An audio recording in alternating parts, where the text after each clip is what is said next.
Hello friends, welcome to Coding Garden. I'm CJ, and today is a chill stream. Today we're just going to be hanging out, working on our various overlays and apps. This here is a chat app that I wrote, and we've got to fix some bugs in it, maybe add a few features. And there are other various things. Got a big long list of to-dos. We're definitely not going to get to all of these, but these are some of the stuff we'll work on. I think it's been 2 or 3 weeks since the last time we worked on it, and if you look on GitHub, there are some vulnerabilities in my dependencies. So I'm going to do some dependency updates, and then we'll get into actual bug fixes and features. David says, improve emote text alignment. What do you mean by that? I sound tired, do I? No, I'm trying to keep the chill atmosphere. I can do no wrong today. This is my stream. I get to do what I want. Doesn't matter how many people are here or whatever else. We're here to hang out. So I'm trying to keep an aura of chill. But yeah, what do you mean by that, David? Improve emote text alignment. And also, I think I'm going to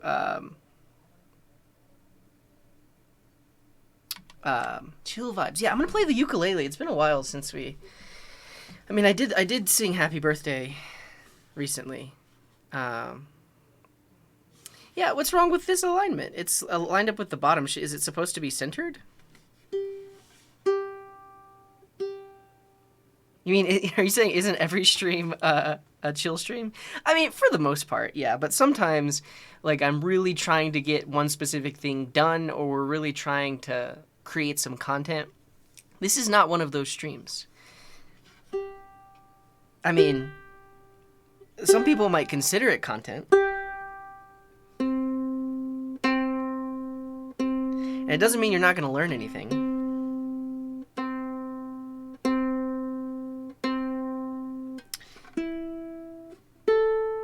But, I intentionally do not have any intentions, I guess, except to have no intentions. The emotes are larger than the font size, and they are centered with the text, so the text wraps the emotes, make the space between the lines bigger. I see what you mean. There's like a little space right here. How would I fix that? What do you want me to do with that? Detect the emote height and adjust the line height. That sounds like a lot of work for something that doesn't bother me. I don't think it's going to be as straightforward as you think, because this is another one of those scenarios where we've I'll add it to the list. I'll put it on the list. We'll explore solutions for like 10 minutes and then decide if I actually want to fix it. Yeah, I mean, I don't see anything wrong with, like, I guess if you look at the way that Twitch does it, the emote is centered on the line. Okay. I'll I'll humor you. I'll put it on the list. But again, I have no obligation to actually fix it. Adding a class to the emote image tag and adjusting the styles to center it and adjust the size. Yeah. It's tricky because there is no right now I guess we actually did add an emote wrapper. So we technically could style the emote wrapper. But if you remember last time, that's what we were working on. And it was not easy based on the way that we're rendering this stuff. I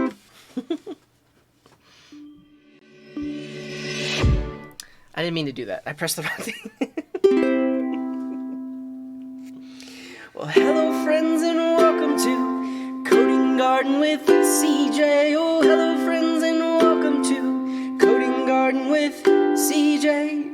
We're gonna grow our coding skills one day at a time. We're not afraid to make mistakes or fall out of line. We're gonna break things down, build things back up. We're gonna learn lots of things. It's gonna be really fun. Oh, hello friends and welcome to Coding Garden with CJ. Oh, hello friends and welcome to Coding Garden with CJ. Welcome in, everyone. Yeah.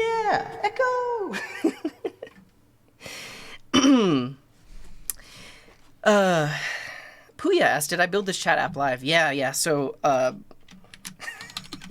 Oscar out here trying to break stuff.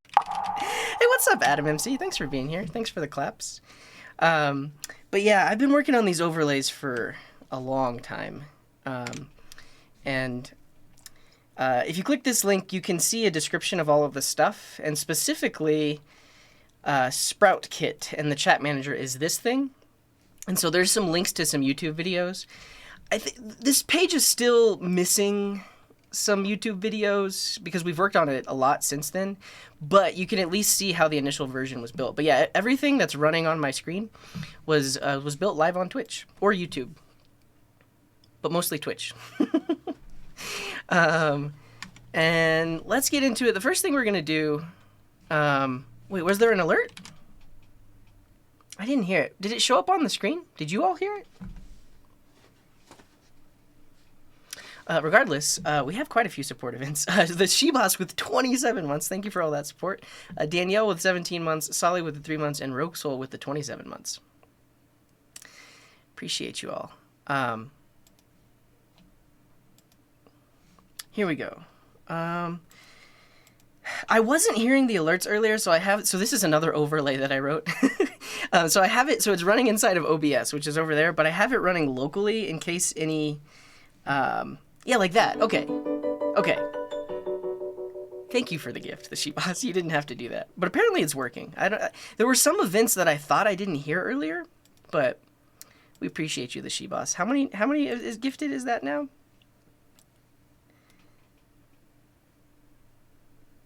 How do I find that?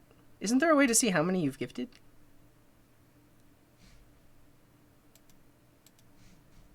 Oh, well, it's well over 100. Oh, there it is, 158. Thanks for the support, the Shebas. Okay, first thing is we are going to upgrade dependencies. And I'm not even going to humor, let's migrate the overlay. So, like, you're joking or you're curious to see how Neutralino works. This app works perfectly fine, and we've been dealing with this a lot lately on the Coding Garden, in that we spend a lot of time upgrading, trying out new technologies, rather than actually getting new features implemented. So there's no way I'm going to rewrite this thing. And also, I don't know if Neutralino supports a transparent window. That's one of the main reasons we're using Electron, is I can get this nice transparent window. You can kind of see through it. And then whenever I'm in focus mode,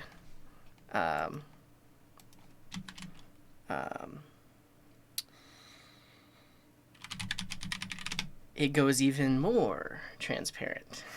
Rewrite it in Swift. But yeah, I guess I did hear that. You know what? Someone mentioned it. Maybe I am a little tired, a little off today. But decallers, thank you for that 9 months. I heard it, and then I just kind of ignored it. I don't know. Let's update our dependencies. So this app is written with Electron, and it has dependencies managed with Node.js. And I use this command called npm upgrade. And so this will take a look at your package.json, and will tell you any packages that can be updated or upgraded. Every time this pops up, this is crazy, because we did this a month ago. And Mark Boots, thank you very much for that gift. Appreciate you. Wait, are you even sub, Mark Boots? I'm pretty sure... Okay, never mind. I confuse you with Mark2067 all the time. You're both named Mark. But this baffles me. Like, we did this, we upgraded a month ago, and still all of these packages have updates. I mean, which is a good thing, because some of these might actually be security vulnerability fixes and stuff like that. But if you don't stay on top of your dependencies, we're the same person. If you don't stay on top of your dependencies, like, crazy. Okay, so and I've talked about this before, but this is semantic versioning. So you can see that currently our Fort Awesome dependency is 6.1.2. and the newest version is 6.2. So this is known as a minor upgrade in terms of semantic versioning. So there should be no breaking changes. I say should be because sometimes projects don't follow semantic versioning, but I'm going to upgrade that one. Core.js, sure, we'll upgrade that one. We have an upgrade to DOM Purify, to the types, simple icons. I'm not going to upgrade Socket.io client because I know one of my dependencies actually needs it to be version 2, so I'm going to say no on that. I think we need to keep TS loader the same. I always forget, but we can look at our package.json. Oh, you're right, Mark. That sounds much different than Mark with a C. I get it. My apologies for not recognizing that. Yeah, so actually I don't want to upgrade TS loader because that resulted in some issues with Electron. So we're not going to upgrade TS loader. We'll upgrade view router, jest types, ESLint, sure. That seems fine. Upgrading Electron, sure. ESLint, yeah. TypeScript, view template compiler, seems fine. So this will directly update my package.json. And now if I do an npm, I'm going to do a CI, so that's a clean install. That should reinstall all of my dependencies, including the latest versions that's listed in my package.json. And we've broken it. So, invalid lock file.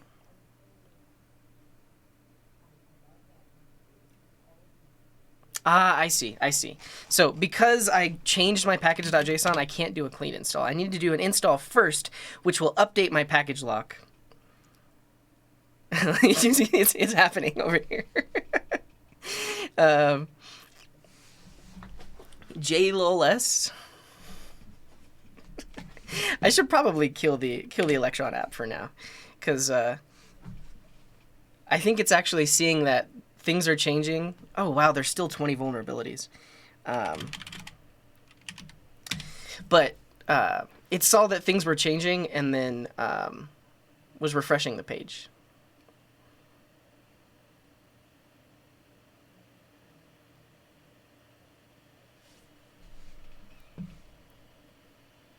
Cool. So that's better.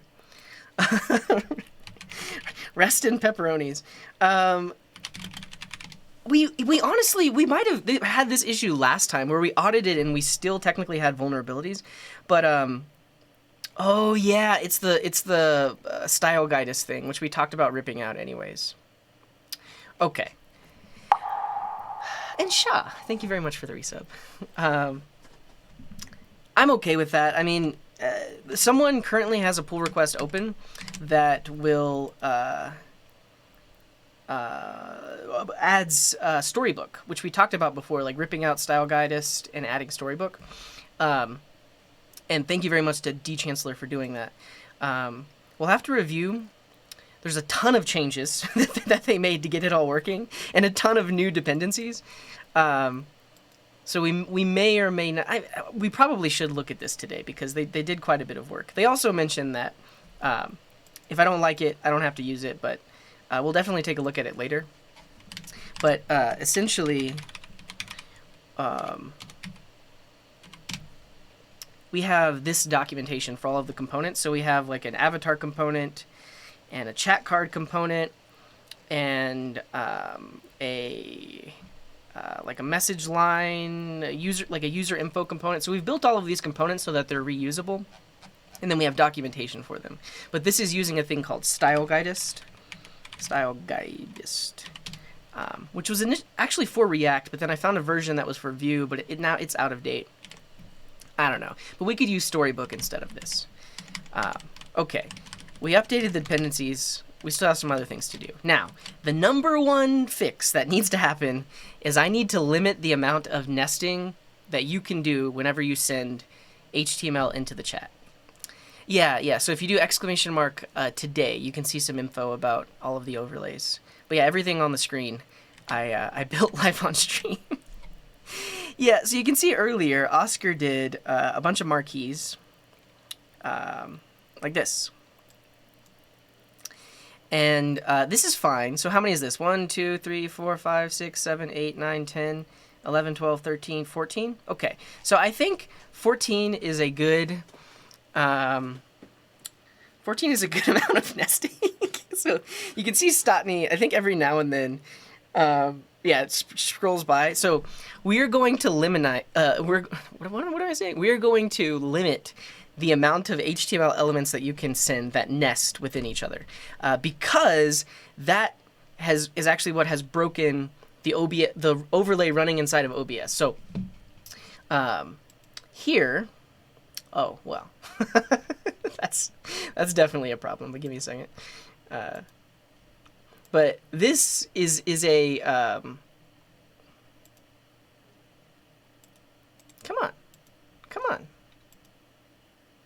There we go. Oh, module build failed.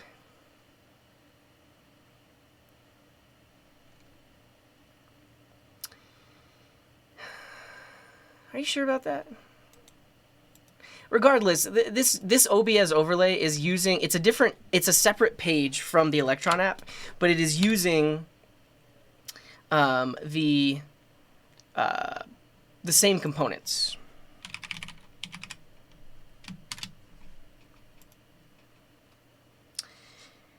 I'll have to fix that later. We're just running into all kinds of issues. But I think it's just having an issue importing, because we did update that dependency and maybe that CSS file doesn't exist anymore. But all of that to say, this overlay, if it were working, uses the same components. But the overlay running inside of OBS has been freezing if there's too much HTML in the message. Cool.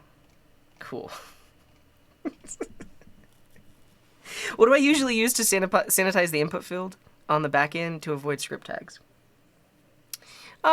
So it depends, right? So typically the kind of sanitization you're doing on the back end is you're like sanitizing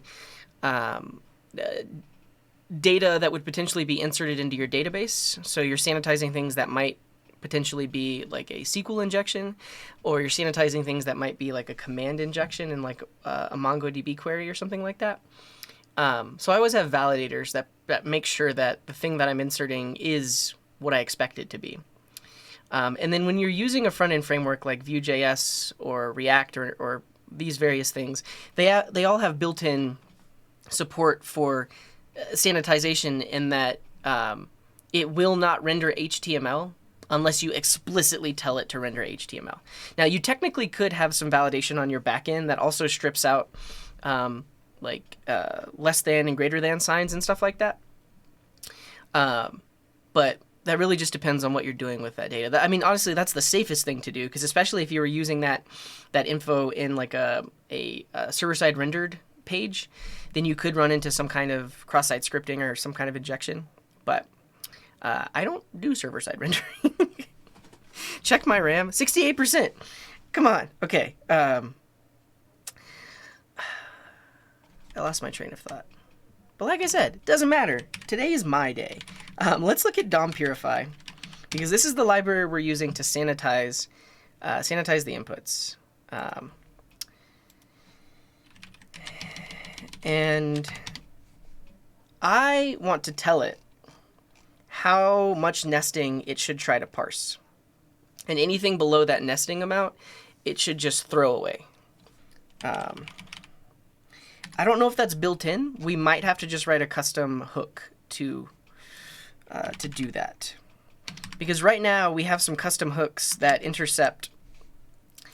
It's my day. We have some custom hooks that intercept whenever we're sanitizing things.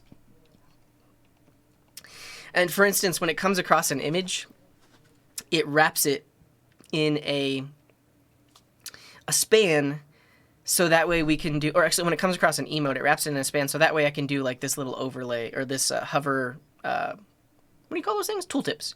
And because my backend is inserting just like a regular image tag, but I want to wrap it so that I could add some custom styles. And I guess apparently there's some linter issues which you can fix. Cool. So DOM sanitizers probably kill 100% of. I mean, their goal is to I see. I didn't see the full message. Check RAM actually was a bunch of H1s. Yeah, I mean, the goal of something like DOM Purify is to prevent all issues, all types of attacks. And they have various settings. Like, basically, they can strip out everything. They can make it so that you don't allow any tags at all. But in the overlay, it's actually pretty fun to allow some tags, like H1s, marquees. There's other ones that people use every now and then. Those are fun. So I like to allow them. And so my code basically says, right now, if I trust you, and so I only trust you if you're a follower of the channel for at least 30 minutes. But if I trust you, then I forbid you from using all of these attributes. And I forbid you from using these tags. But if it's not in this list, you can use it. And then if I don't trust you, I move from a forbid list to an allow list. So if I don't trust you, these are the only tags that are allowed. And you may be saying, whoa, if you don't trust me, then why are you letting me embed images? We also have an allow list of domains where images are allowed to come from. So right now, images can only come from like Franker Faces or Better Twitch TV or Twitch emotes. If you try to embed from anywhere, and then also some of our mods and VIPs have their own CDN, but if you try to embed from anywhere else, it'll block it. Yeah, you can send Markdown. Markdown will be turned into HTML before it gets sanitized. So you can also try sending like actual Markdown text, like this.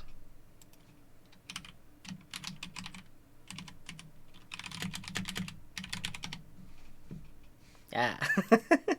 But I have other protections as well, because when I click a link, it takes me to this this app that I built that lets me preview it first before actually going into it. So yeah, basically everyone, if you've been following for more than 30 minutes, you're a trusted user. Yeah. Okay.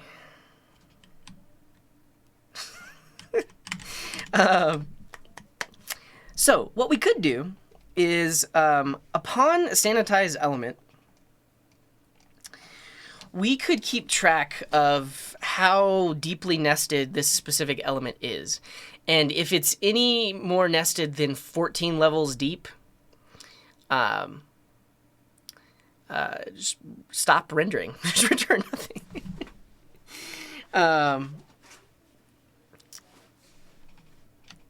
I think that's what I want to do, because that's actually what broke the OBS overlay, is Oscar set their message status to be just a gigantic mess. Basically the maximum possible number of elements that'll fit within a 500 character Twitch message, and that froze the overlay. So I just want to prevent that. I guess I could look at the other events that are provided, and anyone in chat, if you have a better idea of how we're going to stop deeply nested messages, let me know.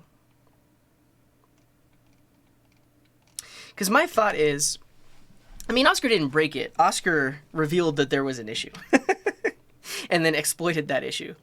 But what we could do, and this is what I was thinking, is like when you sanitize an element, we could add a new property to it called like parent count or something like that.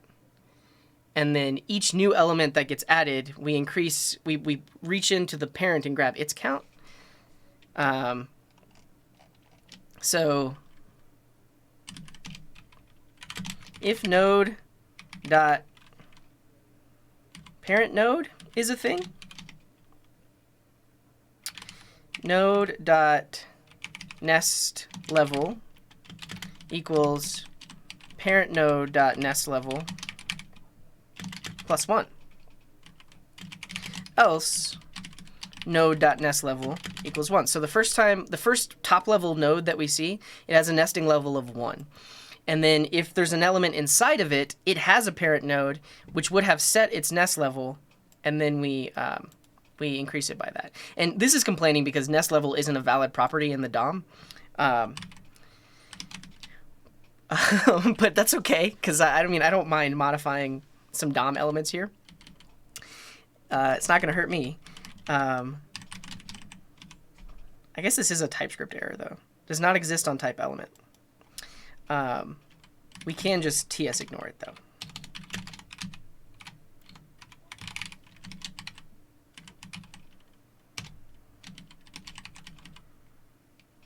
And actually,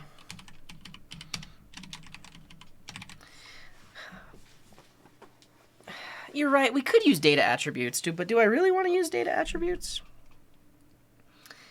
That probably would be the best thing to do.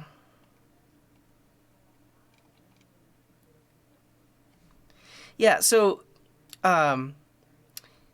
use TS ignore if you know what you're doing. I wouldn't say it's a bad practice. I would say every now and then you know better than the TypeScript compiler. And in this case, I know better than the TypeScript compiler. The TypeScript compiler is saying, that's not a valid property on a node element. And I know that. But this is JavaScript, and I can put properties on anything I want. So that's why I'm going to do this. Now, the other way to go about this is like to use, potentially use attributes, data attributes to store this value. But the thing is, I don't want that value to be in the DOM. I don't want it to be like visible in the DOM. I guess that doesn't matter. I don't know. If it's your first message ever, that's when your chat is read. That's why. Welcome in, Alborland. Glad to have you. So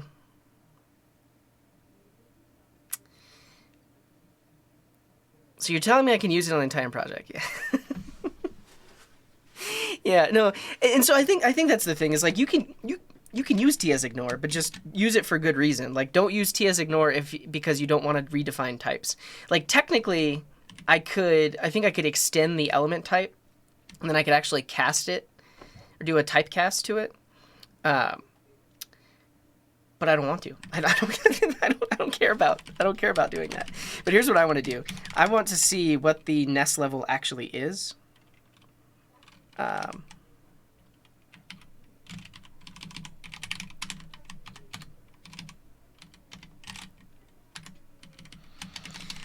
And see if this actually works. I think it should work. Not level 1. Nest level. Let's see.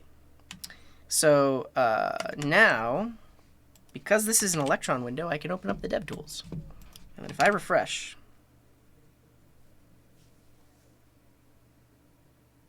nest level, nan.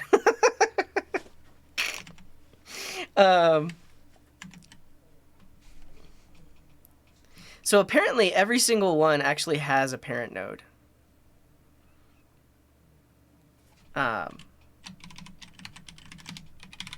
Let's see the parent node's tag name. Wait, node is what? An element? So do I actually want parent? Let's try parent element.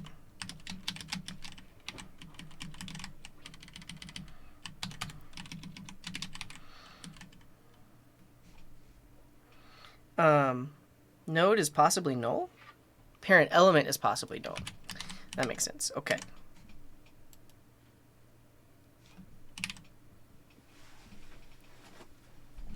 So we're seeing that there basically is always a parent element. And I don't understand why the parent element would be HTML. It should technically be like the wrapper of the messages area.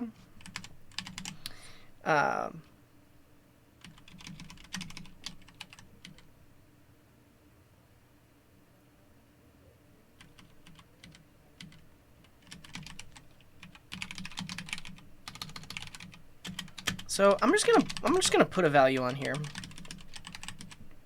So the current value or 1.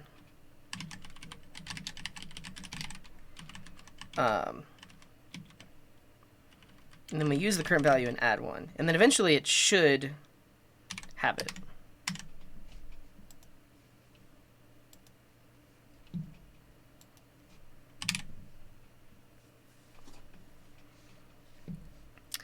Yeah, so we can see the nest level of like this most recent message was 4. But, and actually that's every single element within the message. So yeah, now you can see people are trying to exploit it, and it has a much deeper nesting level. So if we look at this, like,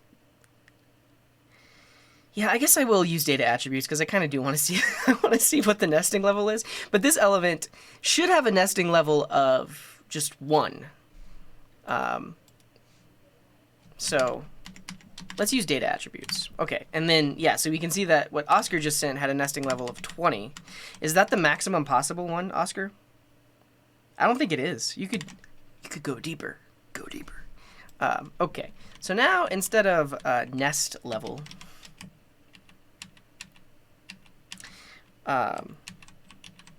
we'll do set attribute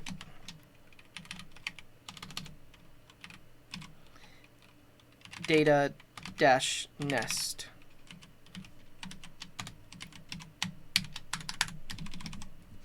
And I'll have to fix all of this.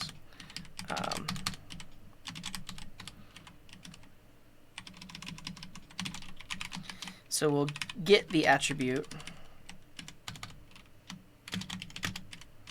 or the value 1. And then we're going to set it to get attribute plus 1.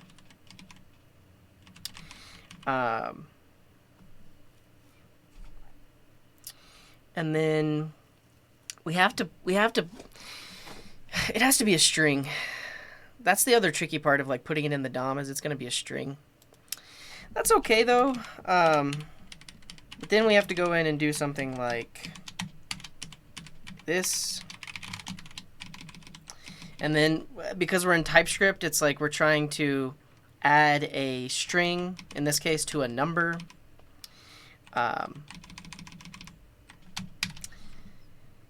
TypeScript probably doesn't like the unary plus.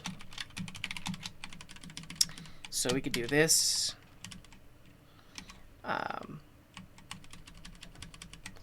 And then we need to do the same thing here.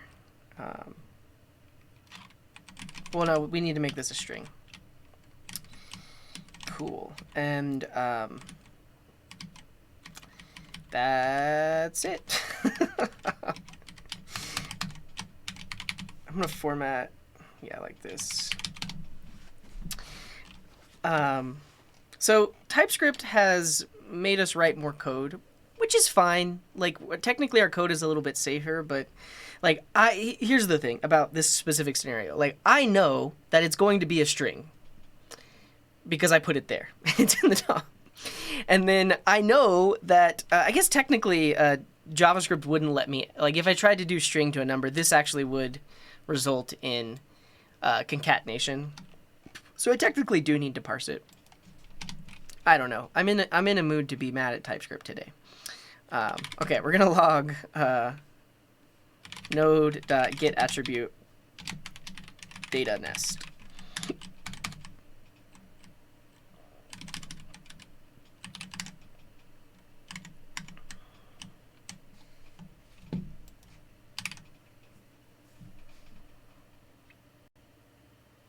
Node.setAttribute is not a function.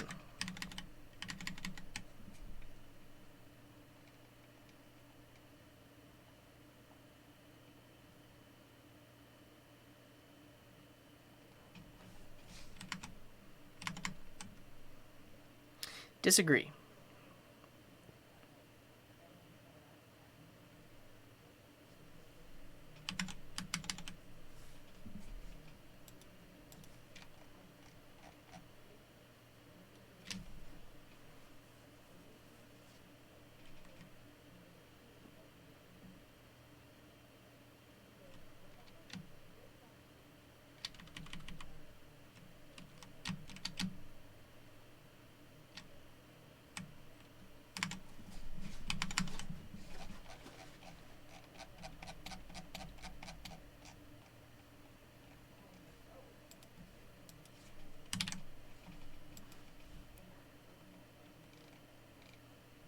Two, three.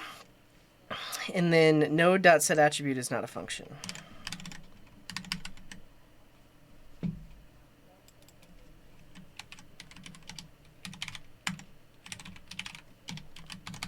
Well, then what is it?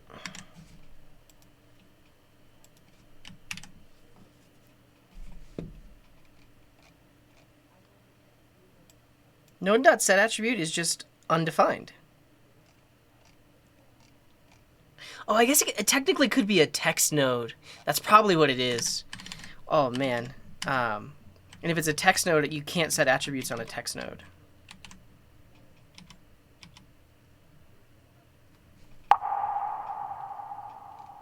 Okay. Can we just ignore it? So if node.setAttribute is not a thing, do nothing?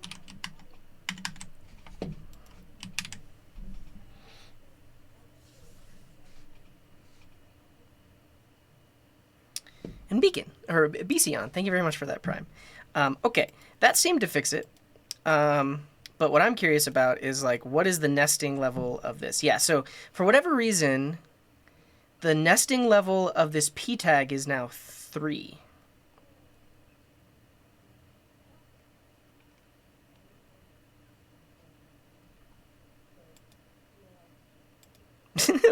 I mean, is Oscar doing some things that are making it... Oh, yeah, see, this is also why I didn't want to use data attributes, right? All right, are you specifying the data attributes? Okay, I guess not. But that's a potential exploit avenue, is someone could put their own data nest attribute. 3, 4, 5, 6, 7, 8, 9. Wait, what's bad? What's bad, Oscar? Let me know. 11, 12, 13, 14, 15.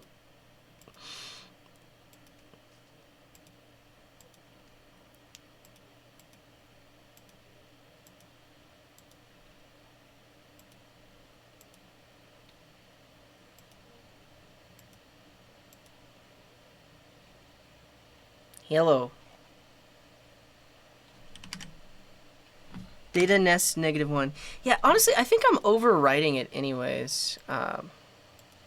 Yeah, so that one's still 3. So even though you did -1, I was overwriting it. But also, let's look at where this gets, like, actually inserted, like the element itself. This is going to be in components chat card. And then right here is where we insert the sanitized message. And this has a class of message. So that's why it's curious to me that there are parent nodes to this when this is actually what we're parsing. I think really I can I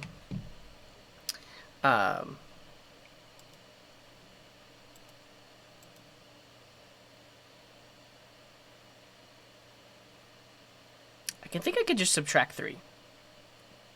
Subtract 3 from the overall number, and that would give me the root. But why do I need to subtract 3?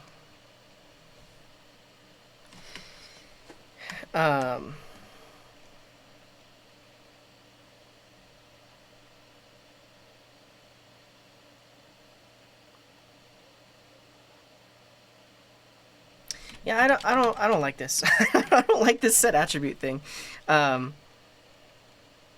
I now know that I need to subtract 3 for whatever reason, but I'm going to go back to all of those TS ignores.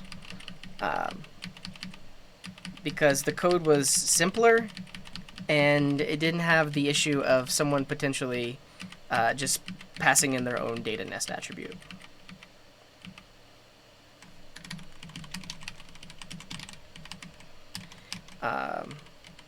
And I think actually I can do a TS no check, like that, and then I don't have to do this.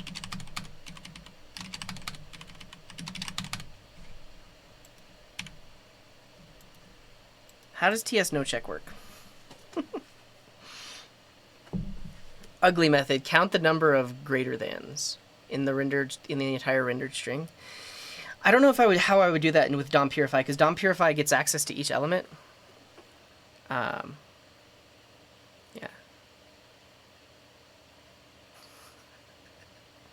I don't want to limit the length because, I mean, Twitch is already doing that. Like, you can't send a message more than 500 characters.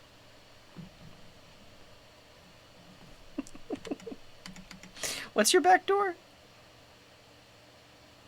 Count the number of... Yeah. Well, that's the other issue, is that, like, the parser is forgiving. So I think you could leave some off. I don't know. How do I do this TS no check?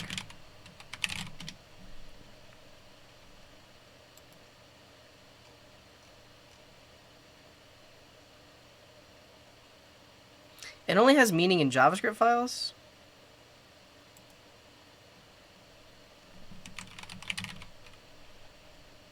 At the top. It has to be at the top. But then that means I get no type checking for anything. That's fine. This is not the time or the place for type checking. I'm doing some really weird stuff here. So yeah. Why is this complaining?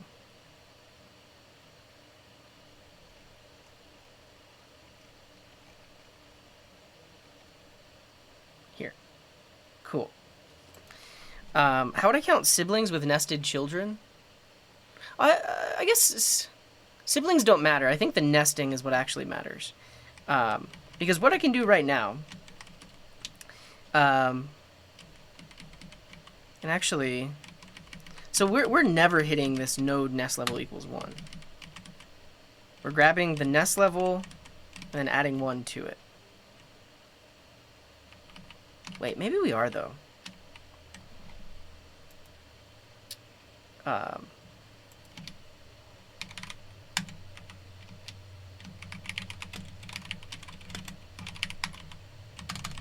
Let's see what this gives us. Yeah, what's up, Tenchi? We're fixing a thing. We're fixing a... Oh, duplicate messages? What? I think my computer's struggling right now because there's a lot happening in the parsing. Also, all of these logs really slow things down.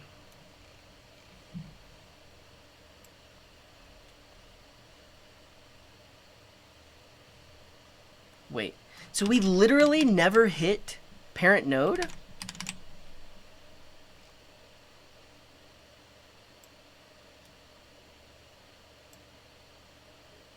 Yeah, there's a stream planned for this evening. I'm going to be doing some Vue.js stuff. Yeah, we literally never have a parent node, or don't have a parent node.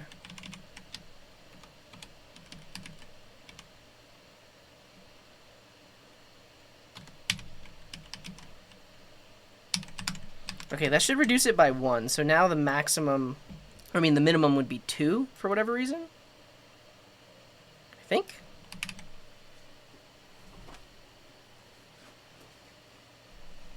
Yeah, so now it's 2.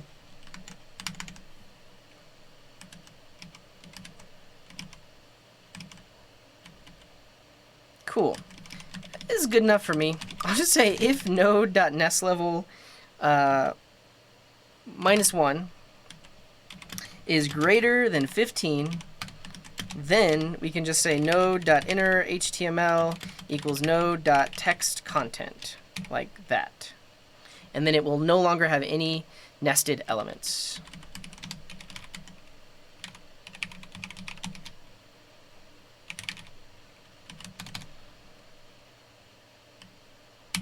Cool. This should, and so I'm going to be logging the nesting level. This should make it so that any message should not have more than a nesting level of 15. So like the message that Oscar just sent has a nesting level of 18. So that didn't fix that. Let's see.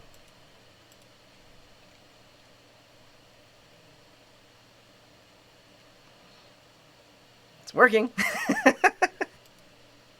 Well, the thing is, like, my idea with setting it to the text content would be like, okay, well, you don't get 20 nested marquees, but you get, I don't know, 15 of them.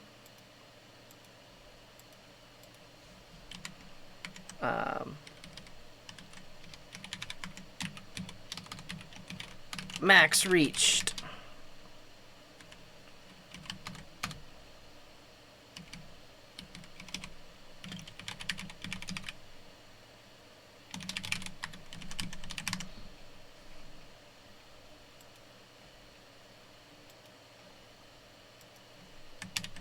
ship it and move on to another issue. No, I need to fix it. I need to actually fix it.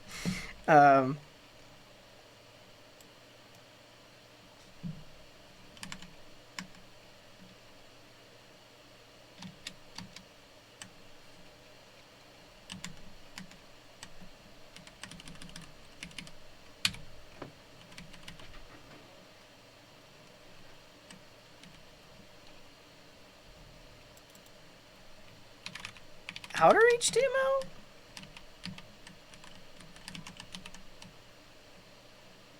Oh, thank you, Restarted. I've never done that before. I've never had to do that before, so it's good to know. I'll try that.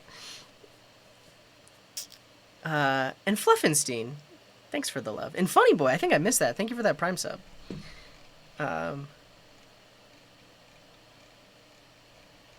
Well, so the issue with using, like, counting the number of greater thans and the number of less thans, like, DOM Purify is doing all of the parsing.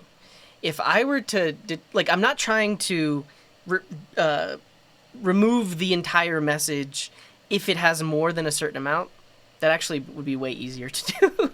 What I'm trying to do is, when it reaches a certain amount, stop the nesting and just use the overall rendered text content. That's why I'm trying. That's why a regular expression or counting the number of greater thans wouldn't work, because I still want to render the first 15 nested elements.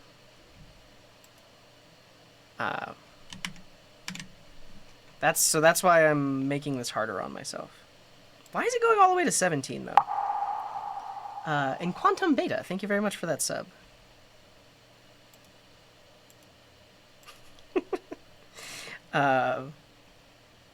Expand recursively. Wow. Let's see if this works though. So inner HTML.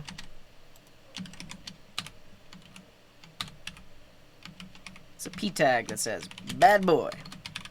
And honestly, no more than 10 levels of nesting. Why on earth would you need more than 10? So let's see what we get.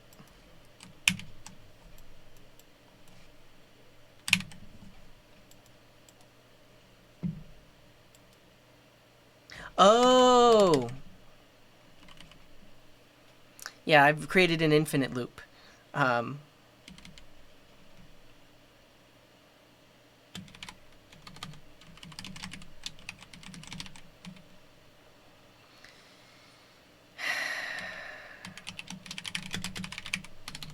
Max level is true. And if node.maxLevel do nothing.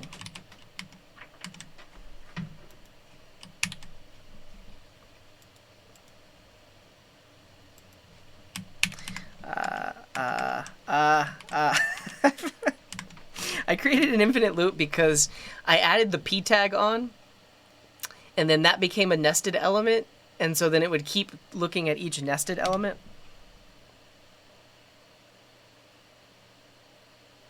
And I think I need to update these two. So if node.maxLevel return or node.parentElement.maxLevel.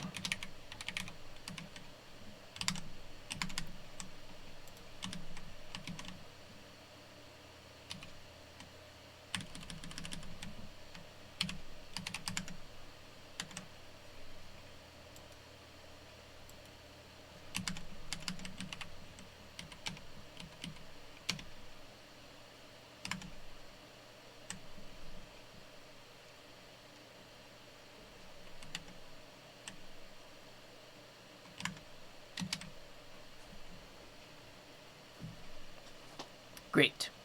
Yeah, you can hear my fan going. So max reach 11. That did it. Yeah, so now it was because we're returning. Yeah, I think this was the fix. So if we inspect what Oscar just did here, bad boy. Oh, that's hilarious. So if I expand recursively, now it's just bad boy, and it can't go any deeper than that. That's awesome. Okay, but we could really test it. Let's say you can't go more than 4 levels deep.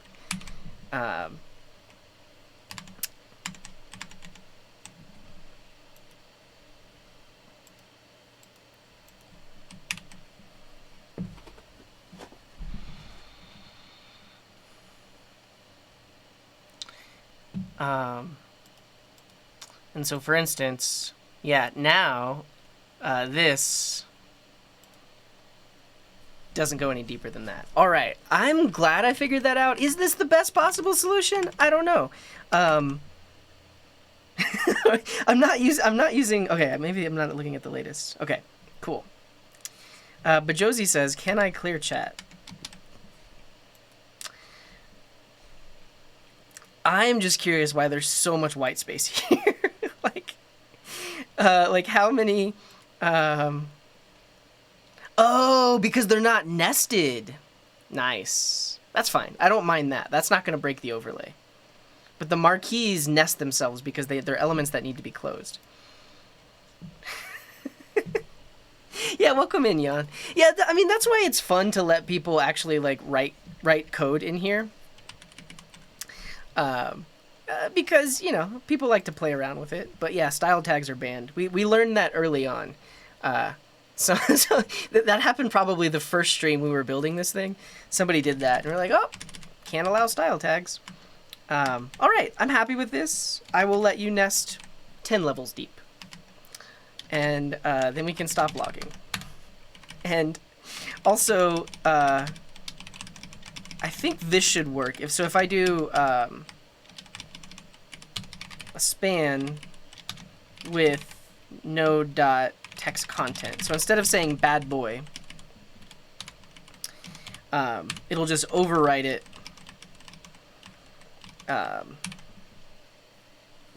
with the inner contents.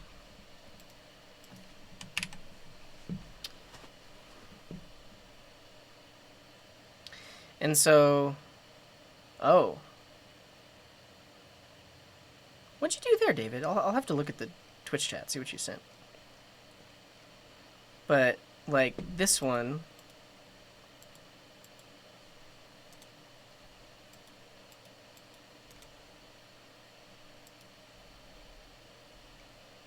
ends there.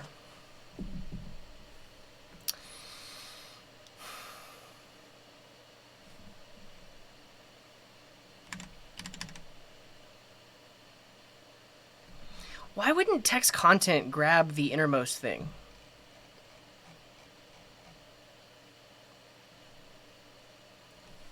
That should be, it's like text content of one element should be the overall rendered text content of everything below it, right?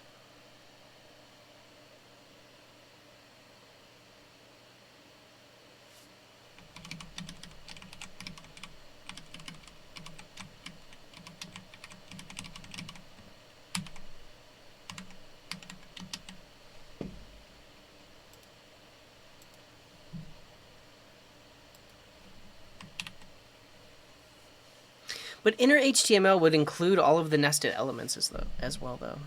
What's up, Yash? Welcome in. I'm doing all right.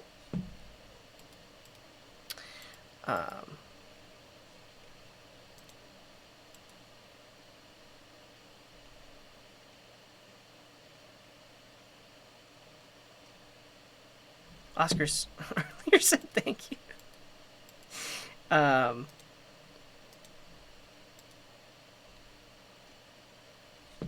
Did that fix it? I'm just thinking back to, I thought this one, maybe actually it did work. But, and Murdoch, thanks for the tier 2 resub. Welcome in. Yeah, I think that's working. I think that's working now. Yeah, it just, that one, I think just potentially had no text. So, inner text and text content are very similar. Maybe I do want inner text. But, like, yeah, so this drills one. I guess, yeah, so that actually is the issue then. If I get the text content of this, it's nothing because it's an image. So if I really wanted to remove all of the nesting and then only render this one, that'd be a lot more work. Because I would basically have to reach all the way in to grab the childmost element. I think I can do that, though. I think I can do that.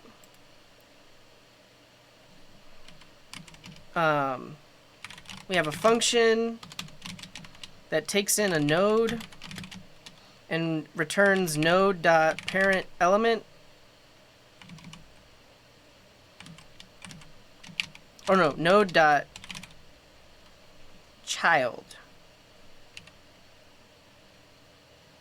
children at 0.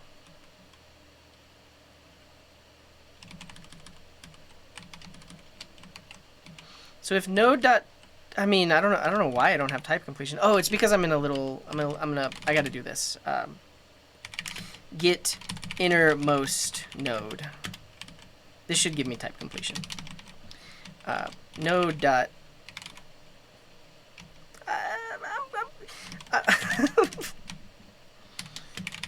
Return get innermost node with node.children at 0. Otherwise, just return node.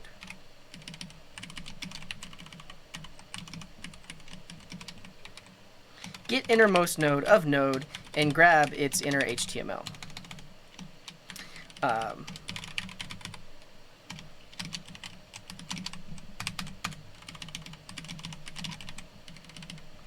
Why is this complaining? Node inner node.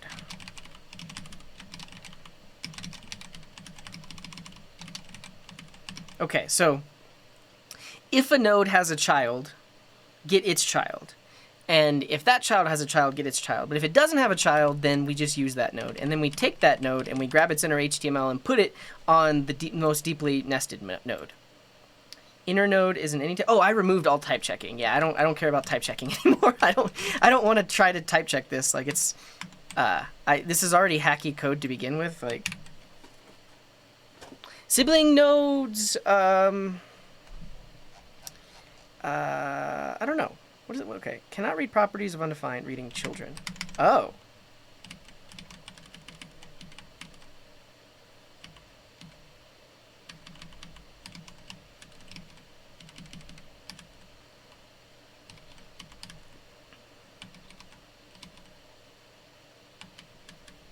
Inner node.children at 0 is undefined?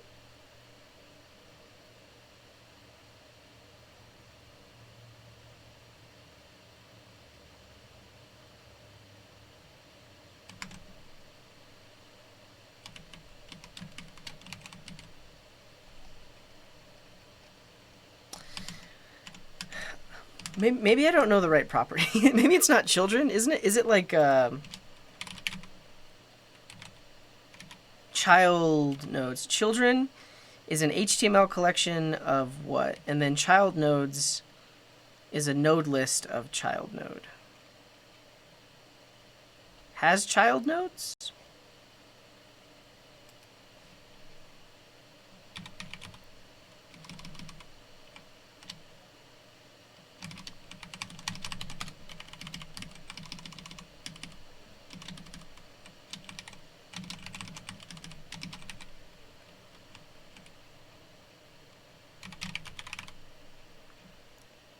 I think that's what I actually wanted.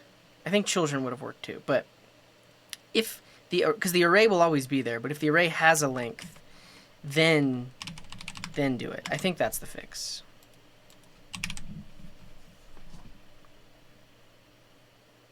Maximum call stack size exceeded. Well, I'm constantly breaking the chat. Why aren't I using child element count?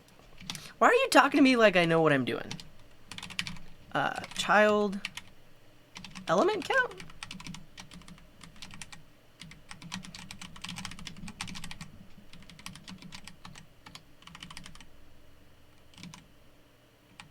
Because that should be 0.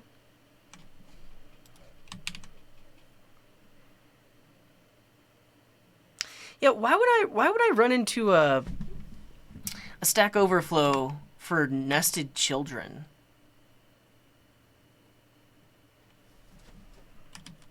Oh, you're totally right.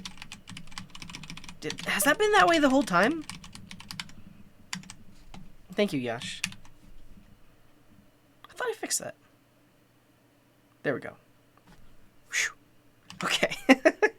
Oh, is last element child a thing? I'd love to use that. Does that go all the way in? Returns the last child that is an element and null otherwise. I've never used that property. Hey, what's up, Mewtwo? Welcome in. Last element child.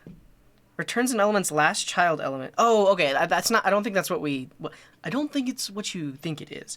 I think it's literally the last one in the array. Yeah, we're learning a lot today. But this is just the last one in the array. I want to go deeper and deeper and deeper until we have it. Okay. One computer guy. Did you really send a message that says undefined or? No, you have this is a span.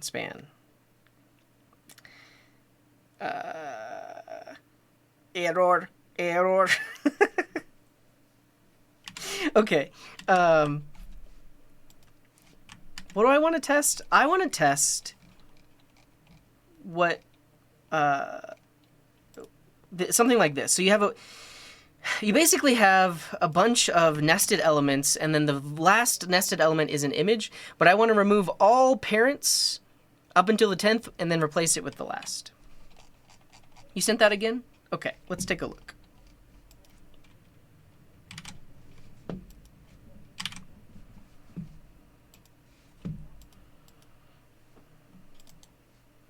Span recursively. Marquee. So that didn't quite work.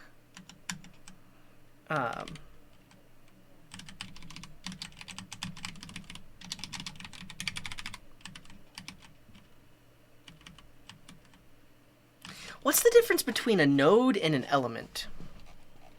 Because, I mean, I guess that's true, Mark. It's like we don't have to fix everything, but I mean, I'd rather try to render something. They are not the same properties. Children. It's just searching MDN for children. Not document.children. I want element.children, but I guess there's also node.children.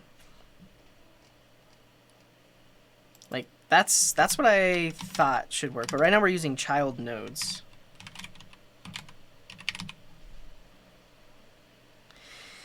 Element children includes only element nodes. To get all child nodes, including non-element nodes like text and comment nodes, use child nodes. Okay, so I think I want children. Or do I? No, because if I use child nodes, that would let me get a text node. Regardless, let's try this with children instead of child nodes.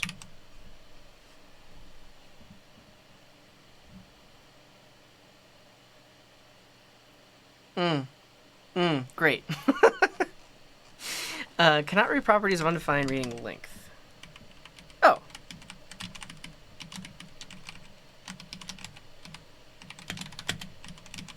Easy.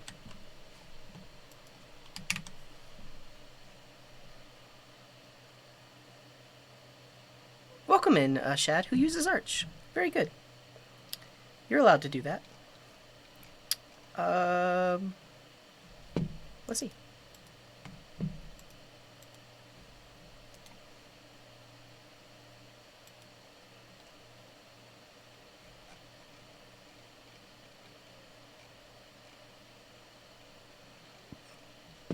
Expected error has occurred. That's good. Yeah, no dice. But let's see what one computer guy did, because this is technically something's there. Yeah. Span. Literally the word span. But what did you do? 1, 2, 3, 4, 5, 6, 7, 8, 9, 10, 11, 12, 13, 14. P tag. Span.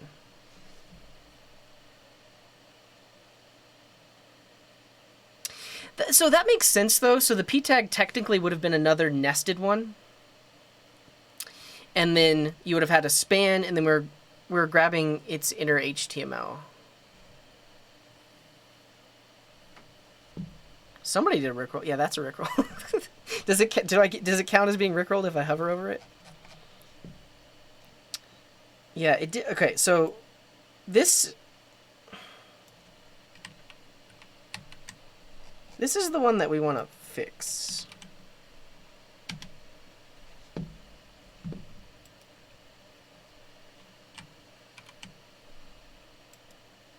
No, it's true, Yash. So like every time I have like a tiny little fix, people break things. But that's, I mean, that's the fun part of doing it this way. Yeah, so I just stop at the marquee. It's possible that the image didn't get nested? Yeah, welcome in, Luigi.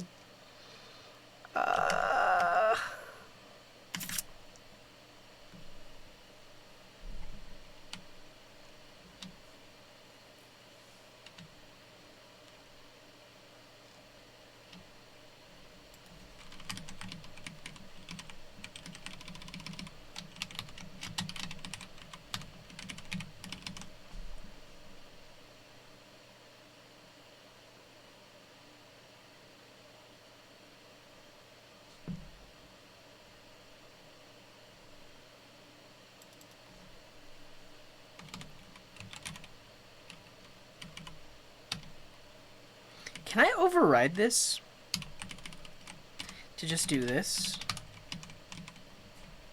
Can I override children as an array?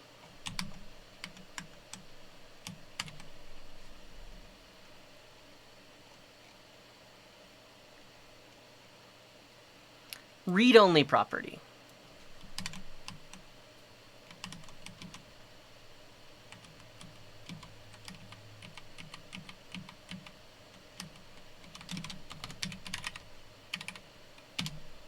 Outer HTML, I think, is what I want. I think that might have actually been the issue. Because the inner HTML of an image tag would be nothing. But the outer HTML would include the image tag, right? Yes! Yes, right. That was it. That was the fix. Outer HTML instead of inner HTML.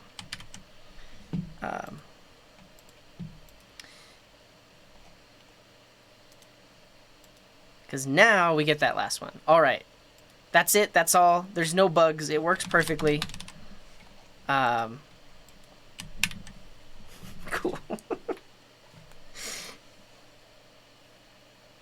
Yeah. Yes. Yeah, details and summary work. Oh, it's behind my head, but I just got rickrolled. Where is that image even from? Is it an emote? Is that why it's allowed? It's a 7TV emote. Yeah. Okay. Yeah, audio tags aren't allowed. New. Wait, or... Oh, yeah, so this one... So I think because one...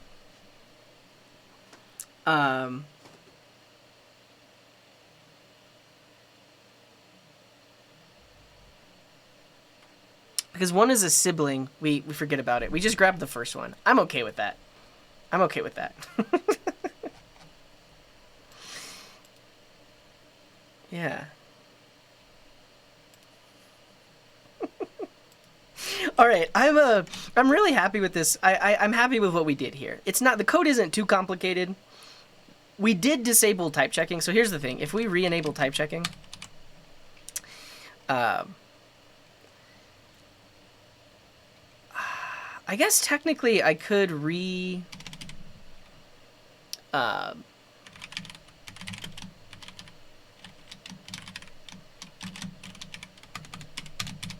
message node extends.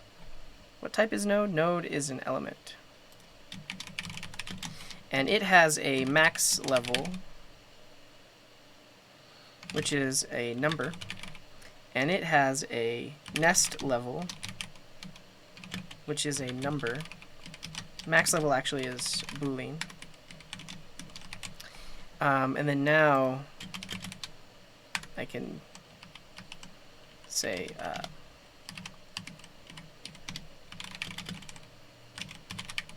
node as message node.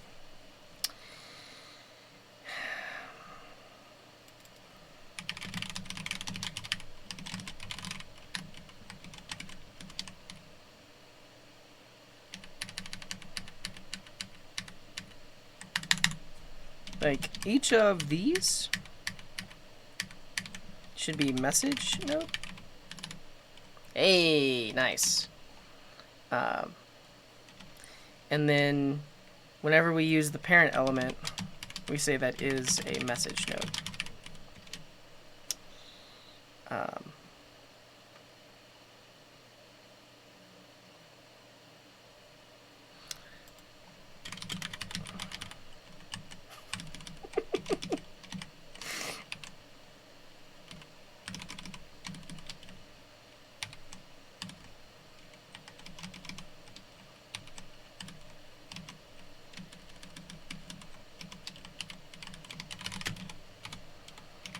Parent message node is that.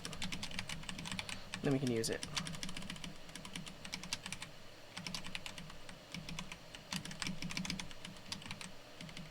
Cool.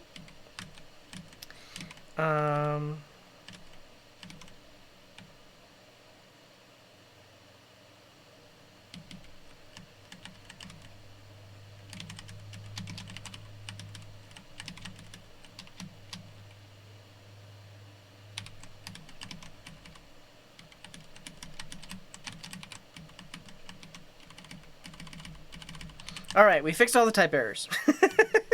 So basically all I did is I created a new type that has those two properties on it. I could just add it onto the interface. Is that possible? Is that possible just to extend an existing interface? So like, yeah, how would you do that? I think that would happen with like a TypeScript definition, right? Or like a definition declaration file where you can redefine a given type. Oh, what's going on there? Oh, I'm scrolling. There's a big... What did you do, Jan?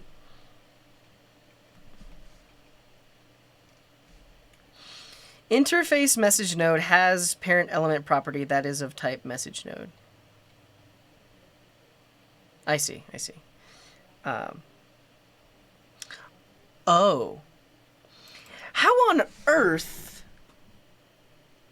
am I allowing a width and a height property? I should definitely not allow that. I should not. This should not be allowed. I think I'm just going to remove it from the list of, well, I'm going to add it to forbidden attributes. Height, width. There you go. You can either declare, but if you add parent element message node in your interface, it should work. Oh, you're totally right. I see what you're saying. So instead of having to cast the parent element, here I can say parent element is optional, but it is of type message node. I see what you're saying. I could have done that.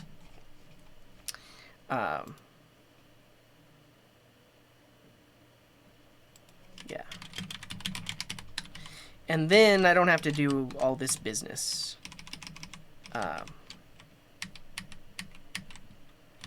Message node dot parent element, like that. Message node incorrectly extends. Oh.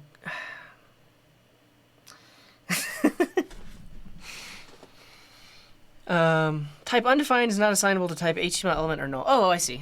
So instead of null, like that.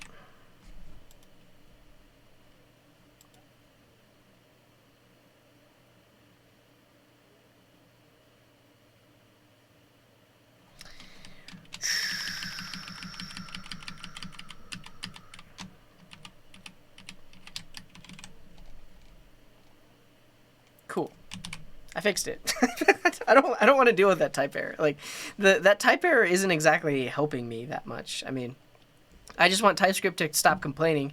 No, I appreciate you trying to try. I appreciate you trying. But I'm already doing weird stuff to begin with, so it's fine. It's totally fine. Okay, why is this complaining? Unable to resolve path to module. Go up a directory.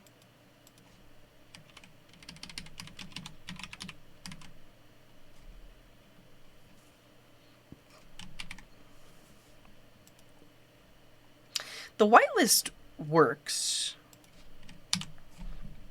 I don't know why TypeScript is complaining, but regardless, yeah. Parent element is of type HTML element. Node is of type element. Oh, yeah. I mean, I could have fixed the error. I don't want to though. I'm okay with this code. I'm totally okay with this code.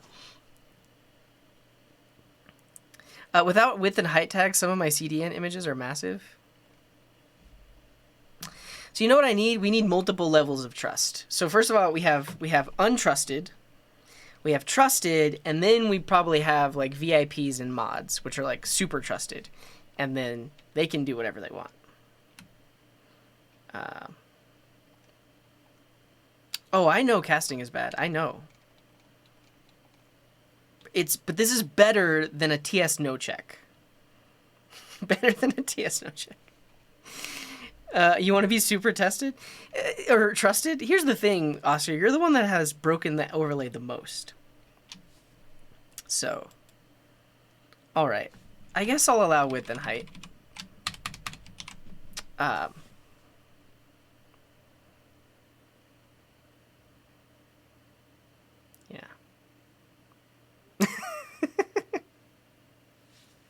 It's true. You did report it. Okay. I'm happy with this. That took us a while to do. Yeah, I've been live for an hour and a half, but I think it's a good fix. And ultimately, it should fix the overlay over here, which, for whatever reason, still has the CSS issue. Nice. Nice. So, what we can do is re-enable statuses, because so the whole reason that I fixed this, and basically, and I didn't mention this, but the issue that broke statuses actually affected messages too, which is why by fixing that sanitize message function, we can actually now re-add the status. Yeah, welcome in, Acid Spark. We're about to give you your status back.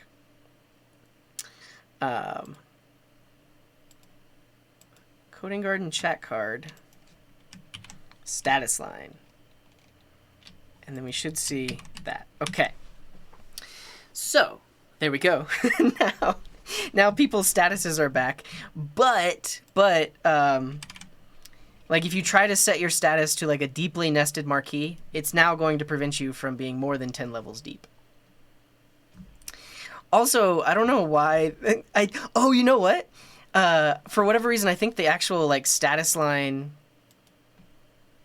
Yeah, the status property doesn't have full width, which prevents it from doing that. I mean, max width 60%. Should we also set like a min width?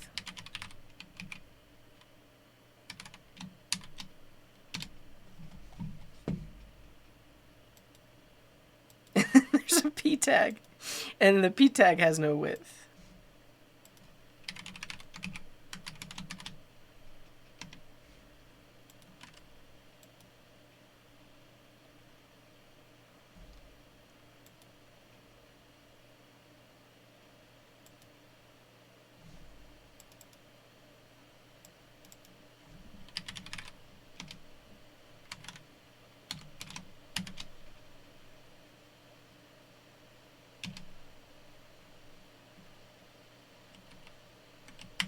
Okay,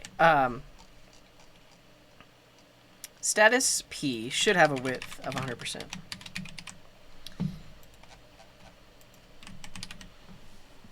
But then the status message just takes up the width of the element itself. Learning Java. There we go.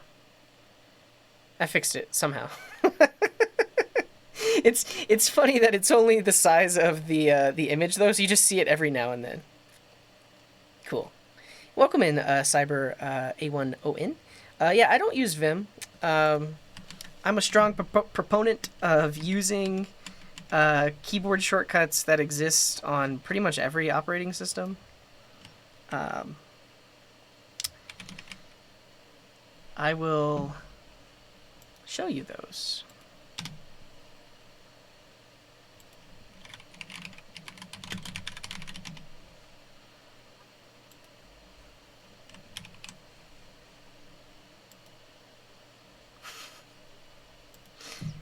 Yeah, Vim is cross-platform, but then you need to take your Vim config to every platform that you're on.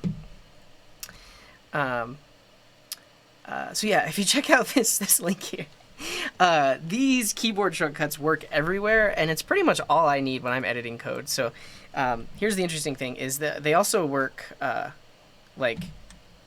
Oh, goodness. Ah. Where's my mouse? Oh, man, I'm stuck.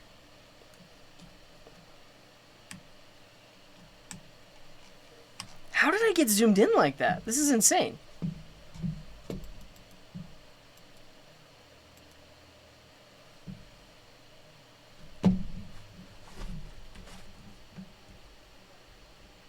I'm stuck.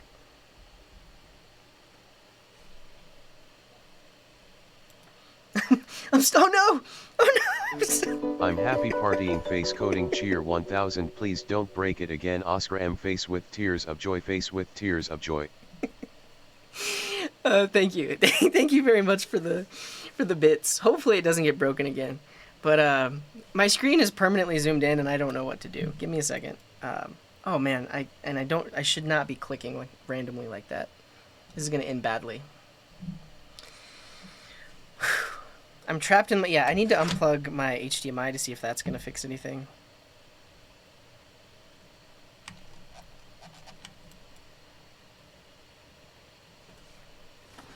And then I'm using a mouse and keyboard sharing tool, and that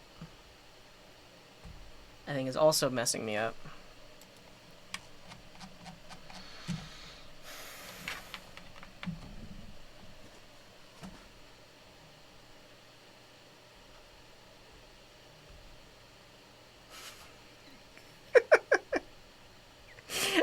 I swear I know how to use a computer. Okay, we're back. All I was going to show you is that these keyboard shortcuts work everywhere. So, for example, the URL bar, which you're there a lot when you're using your computer. Command left goes to the beginning. Command right goes to the end. Alt arrow will jump over keywords. Alt right jumps over keywords. Shift combined will select keywords. So if I do Shift Command left, I can select the entire line. And that works everywhere, not just inside of my code editor. It works in like a Word document processor.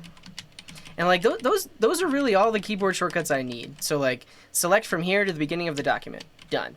Select from here to the beginning of the line or here to the end of the line. Yeah, I'm never going to zoom in again. And so those keyboard shortcuts work everywhere. If you're on Windows, you'll have to use Control and then also like Home and End, but you can make it work there as well. So yeah, I know those keyboard shortcuts.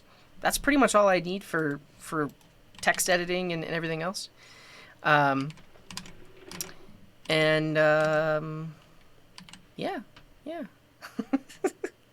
All right. And Pranjal, thank you for the 14 months. I might have missed some. I think I missed Funny Boy. If you're still here, Funny Boy, thank you very much. 13-month resub. And Gilajar with the 4 months. Tons of supports today. Appreciate you all. And I missed this, but Stone Eagle says, I'm happy. Please don't break it again. Oscar. Oh yeah, and if you want those keyboard shortcuts, go there. Oh, what do you do there, Jan? Fake elements? I think technically fake elements fake elements would work. I don't know.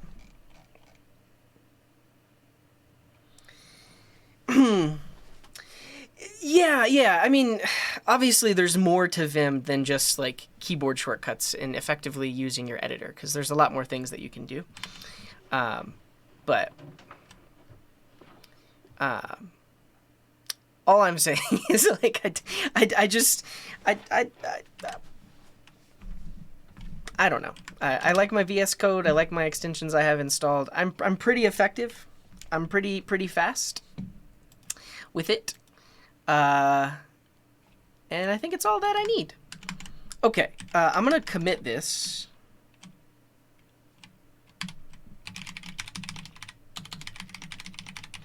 And then the next thing I'm going to do, it should be a pretty simple fix, but I'm actually going to rename whitelist to allow list. I don't know why we started calling it whitelist, but whitelist is not very inclusive and also has a lot of history, bad history around it. So we're just going to use the term allow list instead of whitelist. But let me commit this.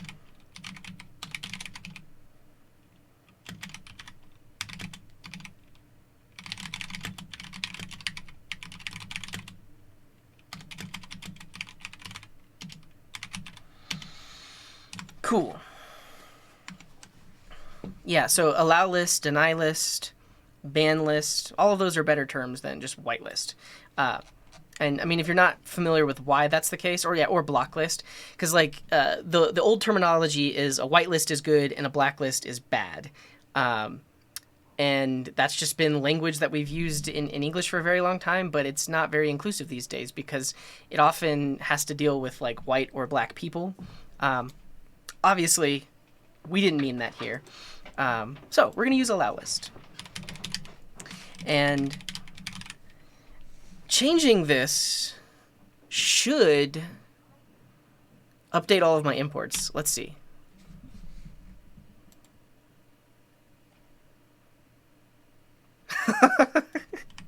It changed all of them except for this one? No, it found it. Okay.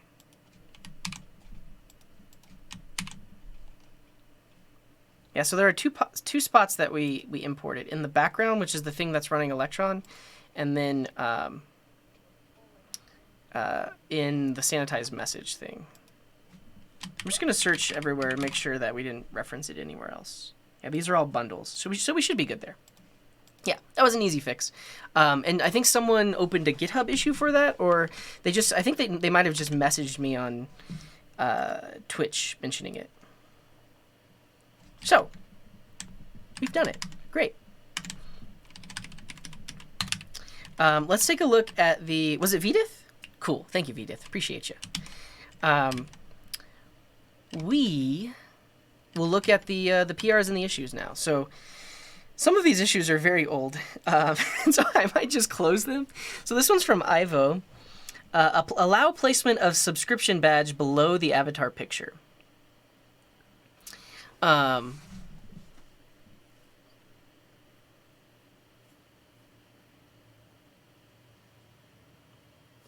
think so. I think we used to have it so that the badge... Actually, I think we can do that. We can do that already. Like an avatar... Yeah, so an avatar can have a badge. They opened this 2 years ago, but it's possible. I don't know at one point we implemented it. Yeah. Yeah, I think anything's better than whitelist and blacklist. You can naughty list, block list, allow list, anything's better. Cool. I mean, it can be. I like that the badges are in the line here, rather than being on the image itself. For me, it's a bit easier to see. If you look on Vox, where we are using the badges on the name like that. So, a bit too much for one line. It's like flair, though. Don't you like flair? I like all the flair. And it would really only be for like sub badges. I don't know. You like the way it looks on Vox? So I think the... yeah, you were required to have 30 pieces of flair, 17 pieces of flair. Yeah, it would be easy enough to do, honestly. Because if I look at the coding garden... Well, let's look at what components...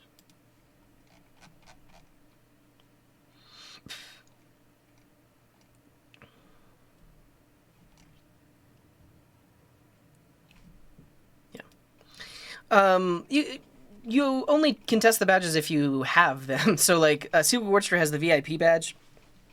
Drills Kibbo has the Good Luck Have Fun pledge badge. I mean, anybody can get the Good Luck Have Fun badge. You just have to say that you will be nice on Twitch and take the pledge. So you promise to be a good sport, whether you win or lose. Know that people online are real people, and my words have real impact. Set a positive example with behavior. Speak up against discrimination, hate speech, harassment, and abuse. Show integrity by honoring the rules, my opponents, and my teammates. Stop, listen, and reassess if I'm told that my words or actions are harmful. Respect others, even if their sincere opinions are different from my own. GLHF, good luck, have fun. So if you, yeah, promise to be nice, don't be mean. So if you adhere to that, you can sign this, and then you'll actually get the badge on Twitch. And that'll show up in any channel that you're in. You can see a lot of people here have it. And then some of the other badges, like if you gift subs, you'll get that badge. I think if you donate bits, you'll get that badge. So, yeah. Oh, yeah, and then we have our own badges, which are teams. So you can see that Oscar is on the Svelte team, and Acid Spark is on the GitHub team, and Yanni is on the cPanel team. So you can choose your team, and then you can also set your country flag. So !, flag, followed by your 2-character country code. You've been here a long time, Drills. Here, if I click your name, and there are 999 plus messages, I will make you a VIP. Let's see. Yeah, okay, you earned it. You've been following since 2019. You're an OG. Though I haven't seen you around here lately. but I mean, until like today and maybe the last stream. But congrats, you're a VIP now. Guess your country name from the flag. I have no idea. I've never seen that. I mean, it looks like the Japan flag, but it's green. So I'm gonna go with Greenland. Is that the Greenland flag? Bangladesh. Cool. Yeah. How long have you been following Shurgum? Let's see. Since February 18th, 2020.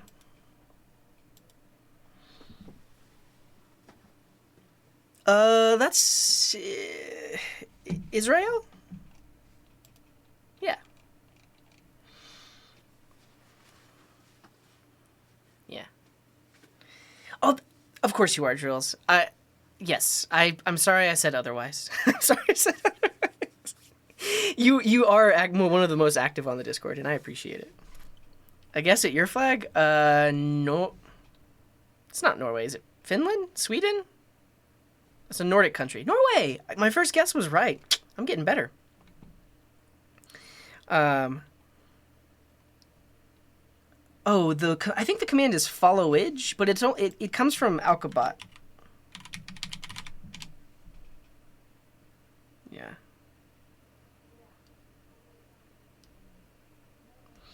Yeah, I think I'll do that eventually, Mark Boots. I don't think I'll do that today, but I do have a stream planned for Thursday around this same time where I'm going to be working on similar things.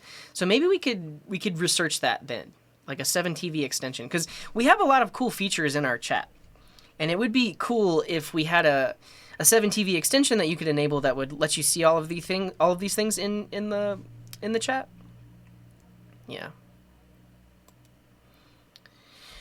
Okay. We've got about an hour and 15 minutes left on this stream.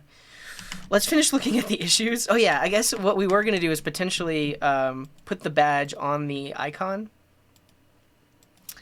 Because there we have subscriber badge. And then where on earth are we passing in the subscriber badge? We're not.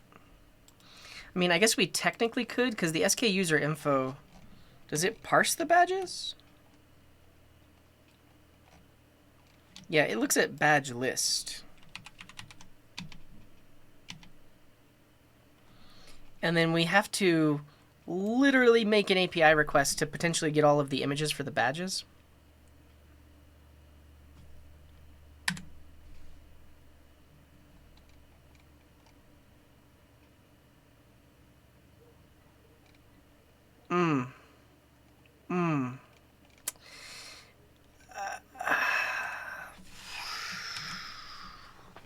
why I'm so hesitant to like make stuff work. It's just like I wrote this code so long ago that I don't want to mess with it. Because you can see that this it makes the request to get the badge images because I do have to hit an API endpoint. And so technically, if I wanted to show the badge on the avatar, I would need to have the request for get badges on the avatar as well. And then inside of this component, I would have to filter out the sub badge from the badge list.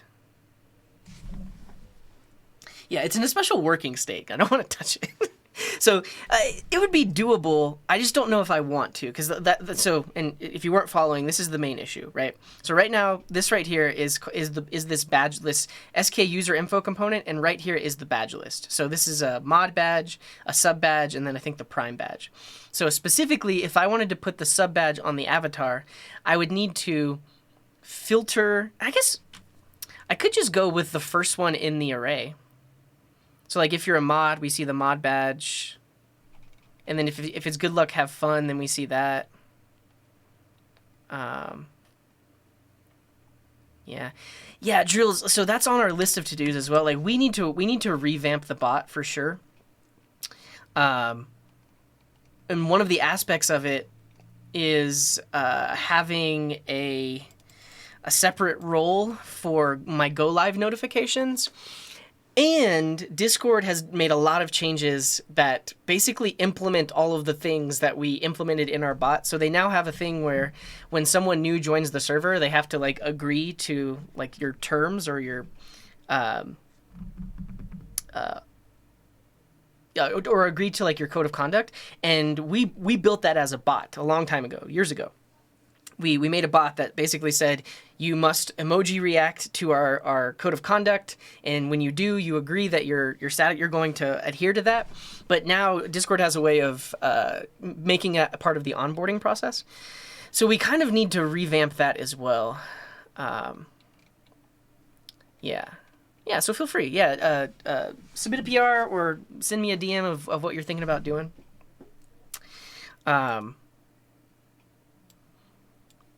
But yeah, we kind of need to revamp that whole thing because I need to basically remove all of that logic from my bot and then just use the built-in Discord way of doing it. But yeah. Okay, back to the topic of badges. What we could do is just pull the first badge from the list and put that onto the avatar. And then any badge after that gets listed the way it's being listed now. Yeah, and we could rewrite with the composition API, though. I mean, there's nothing wrong with writing it this way. What percentage of web devs would you say use GitHub primarily? A pretty large one. It is, I mean, there are other options, and I'll go ahead and mention them because you might not know. So GitLab is a really good option. There's also like Git, and you can self-host your own Git. There's also what's the one from the Jira people?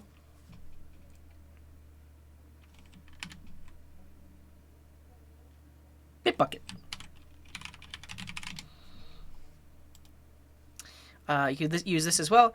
And then, of course, you could use GitHub. For whatever reason, GitHub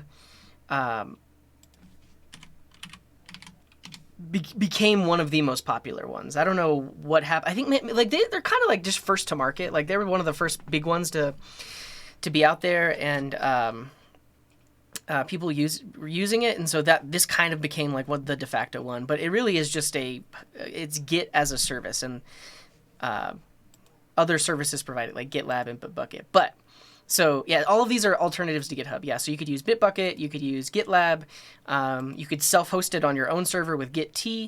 But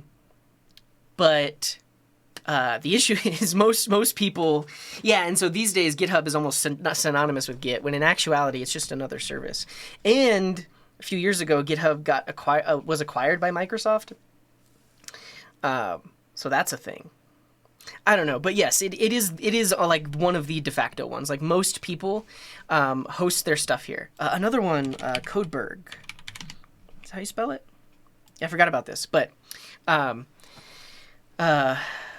lot of projects use Codeberg. And so Codeberg is a hosted instance of Git, but it's a public instance, very similar to how GitHub or GitLab or Bitbucket are public things that people can sign up for.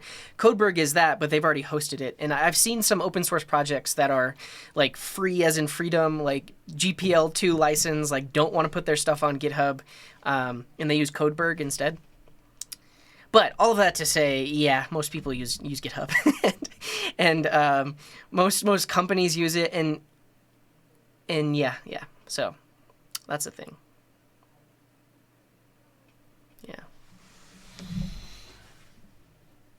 No, I found out about Codeberg because I was using this project called Gadget Bridge.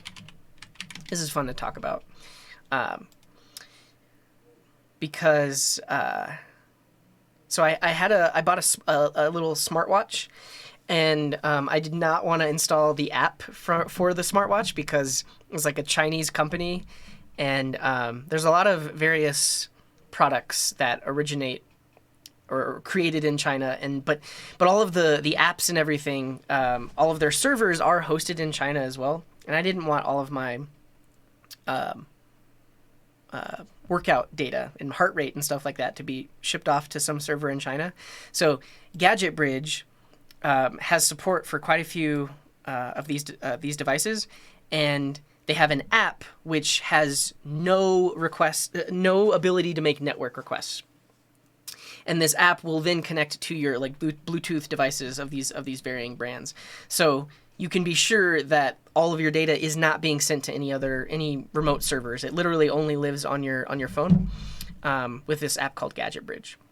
And yeah, I installed Gadget Bridge through F-Droid. And F-Droid is a package repository for apps you can install on Android, but all of the apps listed have a score of how privacy oriented they are, or how free as in free speech they are. Let's look at Gurgle. So yeah, this says it's fine. It's an app, but if you come across an app that has potentially non-free features, it'll tell you that too. And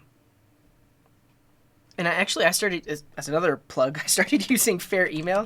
So I was really tired of seeing ads in line with my Gmail messages. So I was like, I got to get away from Gmail. Fair Email is really nice. But it took some work. So like before I switched to Fair Email, I spent days just clearing out my Gmail inbox. I just want to show you an example of how it talks about certain features might not. Yeah. This tells you like what permissions the app is going to ask for. But certain apps, if they're using Google services or other various things, F-Droid will tell you that before you install it. Yeah. For iOS, no idea. I think you're probably stuck if you're using iOS because the Gadget Bridge app has to do some interesting things to be able to pair Bluetooth with devices. I don't know if you'd be able to do that with an iOS app. Yeah. Okay, that was a quick aside. I have decided against putting badges on the avatar. I've decided against it just because it's going to be a little bit too tricky to only put the first badge on the avatar and then the rest of the badges there it doesn't appear.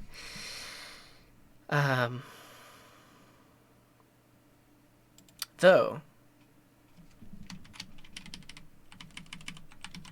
I mean, I could do this.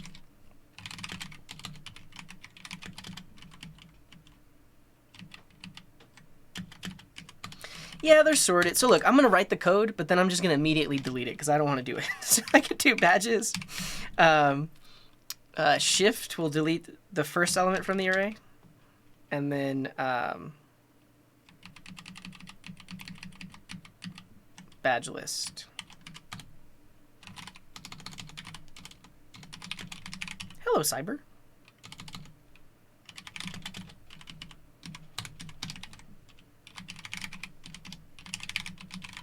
Cool. So if I do this, now all chat messages. Oh, that got rid of all of them. Why did that get rid of all of them? That should just remove the first one.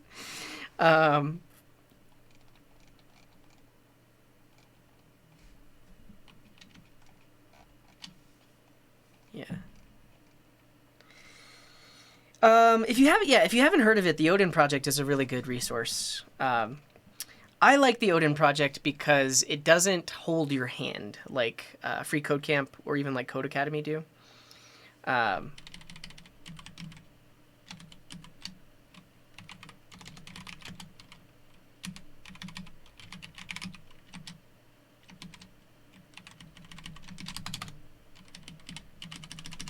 In that the Odin Project will say, these are the things you need to know how to do, and this is how you can check to see if you know how to do those things. Here are a bunch of resources. You're on your own. And that's honestly how the real world is. So the Odin Project, I think, is better prepares you for the real world. So definitely check out that if you haven't.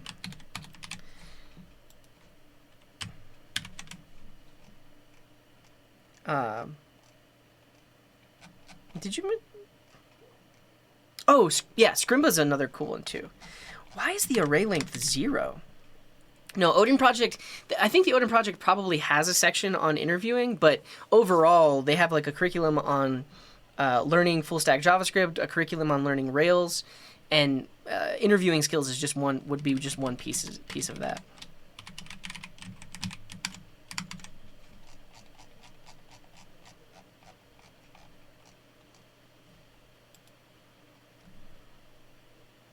It's an array of length 2. It's an array of length 2.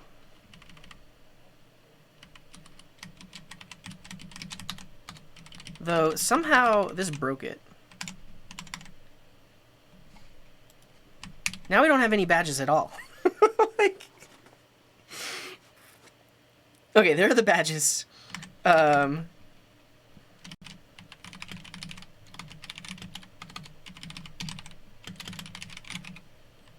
Good job.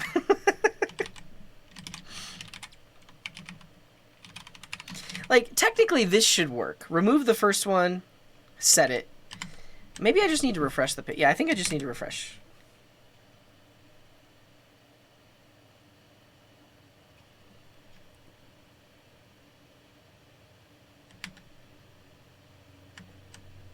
This makes no sense. This makes... So yeah, this is why we're not going to touch it, because this makes 0 sense to me. Why putting it into a variable and then setting it actually gets rid of all of them. I could figure it out, but I don't want to. It's working. Let's not touch it. Let's keep looking at the issues here. So special badge for non-followers. Option to have a non-follower badge to easily alert the host to the presence of a non-follower. We already have, we don't have badges for that, but if you're watching the stream right now and you're not following, say hello.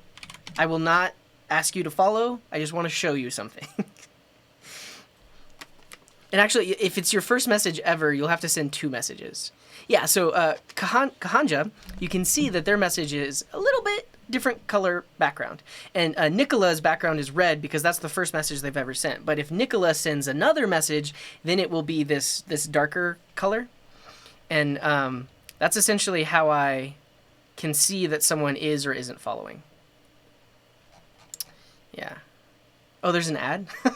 Sorry, everyone. So I don't have badges for it, but the background color lets me know whether or not they're following. Yeah. I mean, all of your chat messages are in a database. Is that what you mean by do I log your messages? Oh, that's a cool emote. What is that? Look at that dog. He just walks on up. WebSockets? Yeah, so my backend, I have a backend API.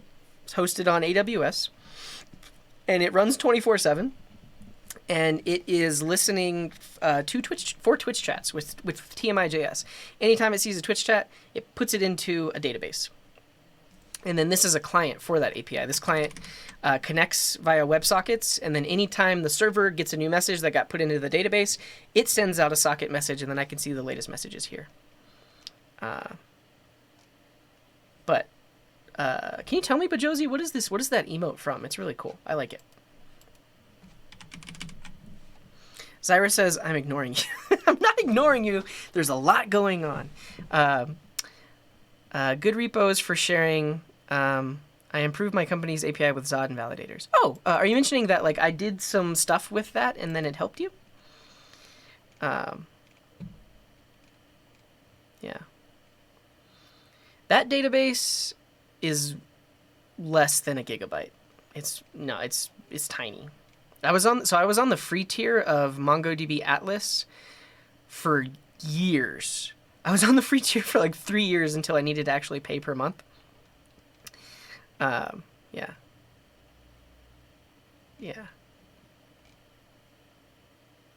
Yeah. So yeah, are you thanking me, Zara? I don't know what you're saying. Are you saying thank you for introducing me to Zod? Is that what you're saying? Oh, I see. So yeah, you didn't do. I'm glad I taught you something. Glad it worked out.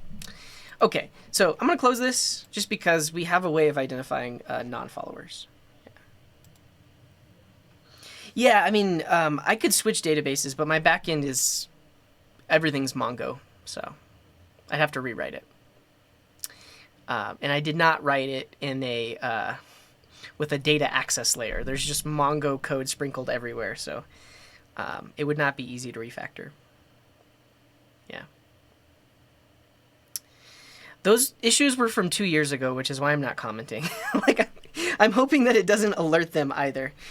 This one, for example, though, is recent, and so I will comment on it. Could you have a branch where the exact code your overlay uses is there because it doesn't work for me? I'll just say all of the code is on the main branch. It is what I'm using locally. What errors are you getting? It does notify them? Okay. Yeah, the code's open source. You can see, so this is the front end piece of the code that's running the overlays in the chat window. And then the back end is here. It is also open source. What are my thoughts on people saying Mongo is bad? That's a very overarching statement that doesn't apply to all situations. So, what they mean is people use Mongo for way too much stuff. They use it in situations where they probably should be using a relational database. Mongo has its use cases. Also, it's really easy to prototype. It's really easy to just get something up and going. Not everyone is trying to build a production app that's going to last years. And I'm not saying that's all you would use Mongo for, but that's why I really like Mongo for certain situations, is because I can literally just get up and be ready to go and start prototyping and start building stuff. Now, that's at the cost of not necessarily thinking about my data model and my schema ahead of time. Because with a SQL database, you typically have to think about that. You have to think about the relationships and the structure and everything, and you're essentially forced into thinking about how to store your data. Whereas with Mongo, it's really easy to just throw stuff in there. Now, that's not the only use case for Mongo. And I think Mongo did introduce schemas in a more recent version, so you technically can have some structure to it. My use case for Mongo and a lot of the apps that I use it in is rapid prototyping.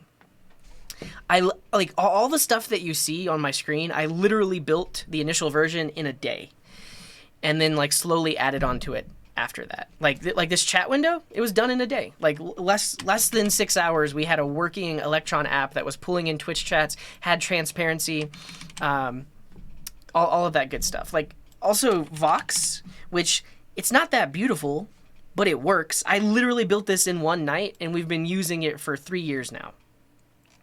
And it's a great way to keep track of all the incoming questions and stuff like that. I don't know. But I think so. The reason to talk about why your question, which was why do people say Mongo is bad, because it's not really meant for relational data, and you technically can use, like, if you're in the JavaScript and Node.js world, you can use a library called Mongoose. It's kind of the de facto library for when you're dealing with a Mongo database in a JavaScript or TypeScript code base.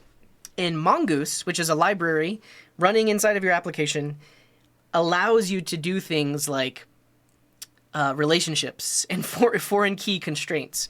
But all of that is happening in your code base. It's not actually happening in the database itself. Whereas with the SQL database, when you create a foreign key relationship, that is enforced at the database level. And so people use Mongoose to basically treat Mongo like a SQL database in a way. That's the main gripe that people have. But yeah. Is it possible to change IP requests when doing an API request from Node or some kind of proxy to do API requests? So you're asking, you want to make a request, but you want the server that you're making the request to see a different IP address. You don't want them to see your IP address. Is that what you're asking? Is it redundant to use React query with next? I don't have enough experience to answer that question. The thing is, like, so React query, one of the major benefits it gives you is caching and also like retrying requests. And those are things that you would want in your client-side code. You wouldn't necessarily, I mean, you could have it in your backend code, but typically, like, if you're deploying your next app to Versal, it's going to be a Lambda function anyways, which means if you were to cache things in memory with React query, not every request is going to benefit from that because the function's going to spin down, and so the memory doesn't stick around. So I don't have a good answer for you.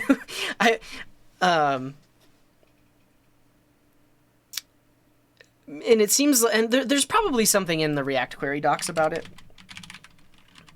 If you just search for SSR using Next.js, I would just follow their implementation here, and I would say, yeah, you would benefit from it, because ultimately when the single page application kicks in after the initial render, you're going to benefit from the caching and shared state that you get from React query. Oh, yeah, I agree. Yeah, I think that's the thing about any sort of tech opinion. Like, you can say it's bad all you want, but people still use it, and people build businesses with it, so there's got to be something valuable or useful about it, right? So, yeah. I think, like, that's one of the main issues, though, with MongoDB, and especially like if you have like a JavaScript code base, it's really easy to just throw whatever you want into the database, right? And that's good and bad, right? I mean, for a scalable application and for an application that needs to exist for a long time and an app that a lot of people work on, that's not good. But for like I was talking about earlier, things where I'm prototyping or I need to build something really quick, it's going to be so much faster for me to do it in Mongo than even in SQL. But again, that's just my use case. I'm not saying that Mongo is only good for prototyping. That's just how I use it. Yeah, I've tried Supabase, and I've been learning Prisma on the side. So, not a sneak peek, but this is the current state of the Coding Garden Videos website. Again, this is another app that I literally built in a couple of hours and haven't touched since. But this essentially just shows all of the YouTube videos from YouTube, but it's nice and like very quickly filterable. You can just start typing and search across all my YouTube videos. I am designing and building a website that will better categorize my videos and also give better it'll be easier to find videos on certain topics and about certain things, because right now there's like over 500 videos, and it's really hard if you're new to my channel or if you're looking for an older stream to really even know, first of all, know where to start, and also like know how to like what video to watch and stuff like that. So I'm doing it off stream just because it's gonna take a lot of work, and like most of the work actually is just categorization. But I'm using SQL and I'm using Prisma for the DB. So I'm learning Prisma, and it's like schema definitions and stuff like that. Overall, Prisma, like, it seems really great. It definitely is one of the best ways of defining your schema or reverse engineering your schema from your database in the Node.js world. Outside of the Node.js world, there are much better things, like the Ruby on Rails Active Record or Entity Framework in C#. Prisma is like the closest thing we have in the Node.js world. The thing that I don't like about it, and as I've been working with it, is the fact that it is code generation. So anytime you change your schema, it literally needs to regenerate the TypeScript types. And I feel like something's going to come along that is all runtime and nothing. I think it would be possible to create a library similar to Prisma that where all of the types are inferred based on your schema definitions instead of having to generate all of those TypeScript types. And it's not the end of the world. Like, you just, like, once your schema is defined and locked in, you're not going to be regenerating the client that often, but I don't know. Yeah. And so I know that Sales.js is very similar to Ruby on Rails. I've never used it, but I think it has a lot of opinions very similar. And actually, I mean, Waterline is the ORM that Sales uses. And I've never tried it, but it looked really cool. I don't know what the TypeScript support is like. I think that's one of the major benefits and things about Prisma, as well as you have really good TypeScript support. Waterline, I mean, like, the copyright is from 2 years ago, so Waterline was built and came about before TypeScript was, like, taking over the world. So I don't know how good their TypeScript support is. I don't know. Yeah. I want to develop myself in another direction. I was thinking between some Node.js DevOps or going for cloud AWS. Any pros and cons of the two paths? I think they're very related because, like, if you're doing cloud stuff with AWS, you still will need to learn about various tools and configuration from the DevOps world. Right? I don't know. I'm not the best to ask on this because, like, I don't have a DevOps title, and everything I know about AWS is just what I needed to know in terms of, like, learning up how to spin up EC2 servers, learning how to spin up load balancers, doing CloudFront distributions, a little bit of Route 53, a little bit of S3, which fed into the CloudFront distributions, but that's it. I don't know a lot of all of the other stuff, and because there's a lot of other stuff inside of AWS. Yeah. Welcome in, White, who's new to stream. Have I ever covered a subject like static site generators? No, I haven't. I just don't build apps like that. And I mean, they're not apps. I don't build websites like that. But Gatsby.js was the major one that most people were using for the longest time. These days, a lot of people are choosing Astro. And then there's also, like, Hugo. But I do not build static websites. Pretty much all the stuff that I do are applications, software that is built using web technologies. Not static content or presentational things that don't change that often. So yeah, I haven't really done any content on it because I don't really do it that much. Yeah. Welcome in, Josh. People. I don't know if you meant to do the emote, Sally Goose, but it took it anyways. People are too hyper-focused on the new and cool tech that they quickly forget that it's what you use the tech for that matters. Yeah, absolutely. I mean, I think we're dealing with that a lot here on the Coding Garden. Lately, especially. Like, I was just reminiscing. I was, like, looking at some of the older streams that we did, like, 2 years ago. And really, I mean, if you sort by popularity, the streams from 2 years ago were some of the most popular that I ever did. But I think the common theme is that, like, I wasn't trying to use anything new or fancy. I was like, this is a thing that I want to build. These are the technologies that I know. I'm going to use them to build this thing. And then I just did it. And I didn't worry about, is it the latest? Is it the greatest? I just did it, and people like that, and it would be nice to get back to that. Yeah. Working with big SQL databases isn't exactly an amazing experience either. Yeah. Welcome in, Evrality. Welcome in. If you have the problem of needing a more performant database, that means you're probably successful enough to migrate to another database without too much pain. Yeah, and like you could pay the engineers to do that migration because you're blowing up. Your company is getting bigger. You're getting more customers. You can afford it. Yeah. Oh, that's cool, Mark. Liked how that rendered. Can I send her the search input?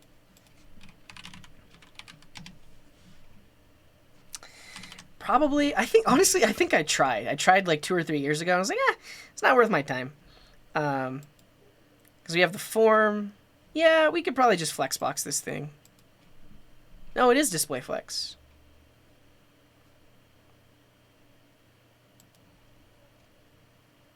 Oh, but then it has a width of 80%.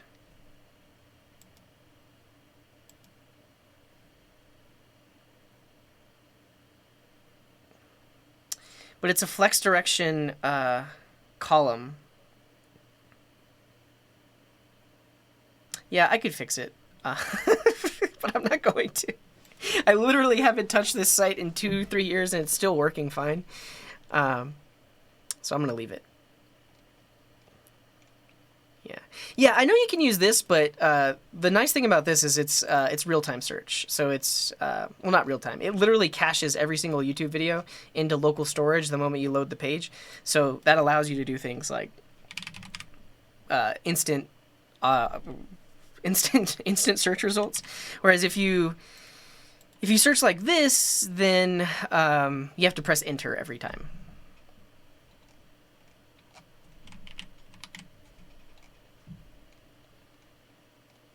Margin auto? I don't know. No, and that's another thing I need to fix. The current one doesn't search the archive channel. Honestly, let's do that. Let's do that right now. Do I have any other open issues? Yeah, so they need to respond to that issue. Update the font awesome version. I'm just going to close this because we did it a long time ago. Sorry for the late response. An entire year later, we updated the version on a past stream. Thanks for your contribution. Contribution. And then the other pull request was about Storybook. I'm just gonna let D Chancellor know. Thanks for doing this.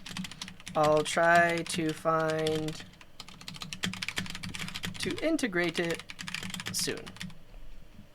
We'll leave that one open. Okay, our repo is just a little bit better. Let's add the archive channel videos to the video site. The thing about TypoRM, I never had a good time with it. Like on the surface. So, and the thing is with a lot of these ORMs in the JavaScript world, on the surface they look great, and for basic schemas, they work just fine. But the moment you try to start doing many-to-many relationships and one-to-many relationships and queries that involve those relationships, things start to break down. And TypoRM was one of the things where that happened for me when I was trying to use it. Also, it's not... I think we can look at the last commit. I mean, technically, they merged some commit 6 hours ago, but there was an issue open on Future of TypoRM. This has been open for years now, and some of the things mentioned by some of the core maintainers was they just don't have the time to work on it anymore, or like their priorities have changed. So, yeah. I don't know. What's up, Eliphaz? I'm doing good. Yeah, I've never heard of Redwood. I mean, I have heard of it, but I've never looked into it. It's supposed to be like Rails? Oh, you know what? I did look at it. I'm pretty sure. Because... Is this it? I'm pretty sure this is the one where the creator actually created some tutorial videos, and they're very, they're funny. They're funny. They're like very, this.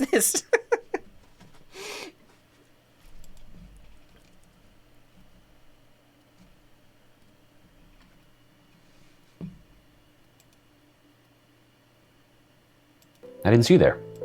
You know, I've been on a lot of adventures.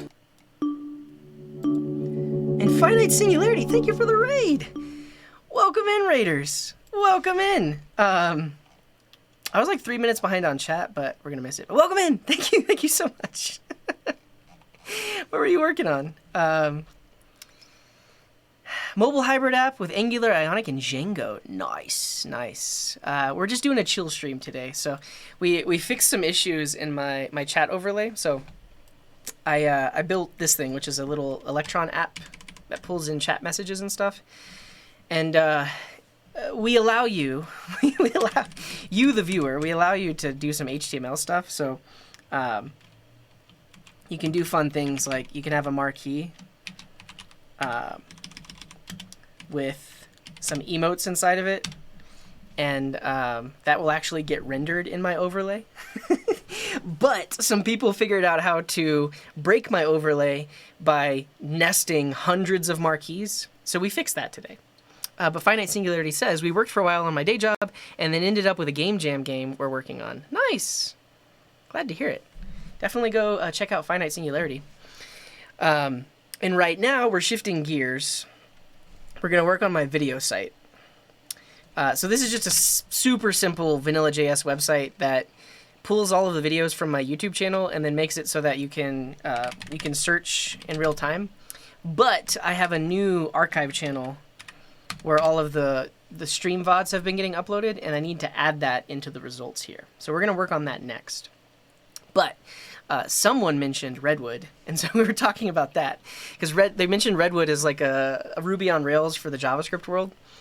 And what I mentioned was like, yeah, I've heard of it, and I've looked at the docs, and the creator of Redwood did like a really funny intro tutorial, so we're going to watch that really quick.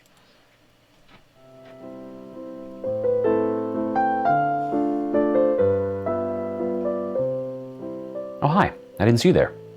You know, I've been on a lot of adventures, but I've never found the perfect JavaScript framework. Until now. Let's check out Redwood.js.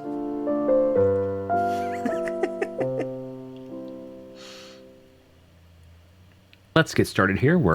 Yeah, so that was really funny to me. I saw that a long time ago, and I was like, this is funny. This is cool. And also the fact that like the creator created tutorials for it as well is pretty interesting. Yeah, I'll have to check it out at some time. Yeah. Cool. Wait, so does Finite Singularity have like an overlay where he'll put beards or mustaches onto himself? It's a framework. It should be, I'm pretty sure it's a framework. A full stack web framework, yeah.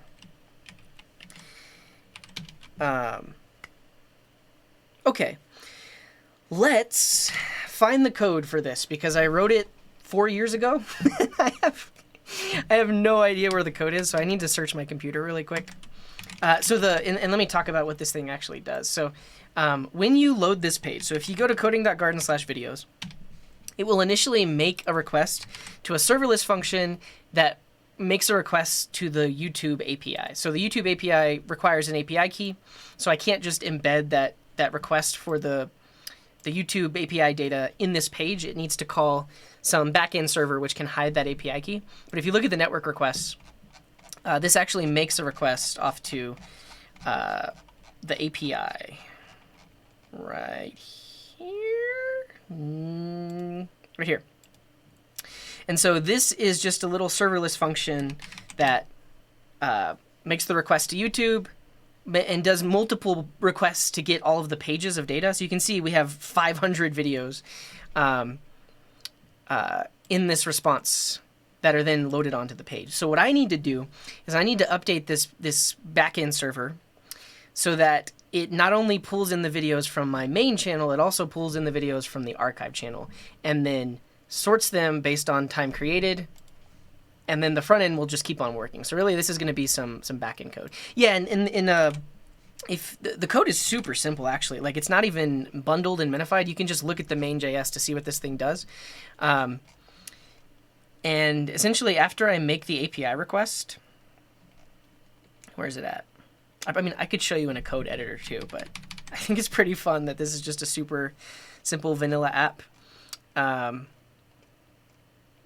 here, make a request, parse it as JSON, show the videos.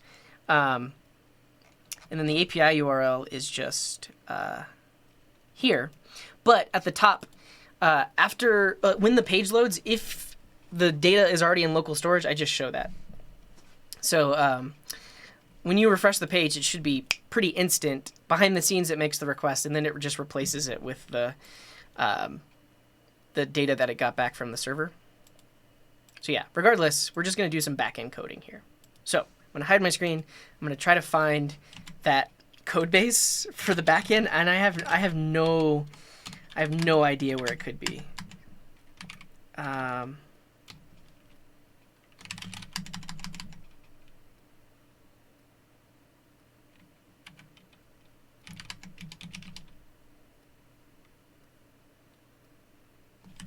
Yeah, and time to leak some API keys. I have a problem where I sometimes leak API keys, but I'm definitely going to try my best to not do that here. Yeah, and so if you do !drop followed by an emote, or if you do !drop space me, it'll drop your avatar. And if you land in the garden, you'll get your name on the screen. Oh, I think this is it.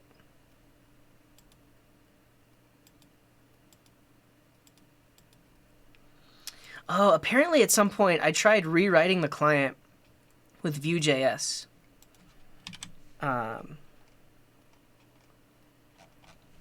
Wow, this is some old code. And it has no Git associated with it. Wow, okay. Ideally, this should still work.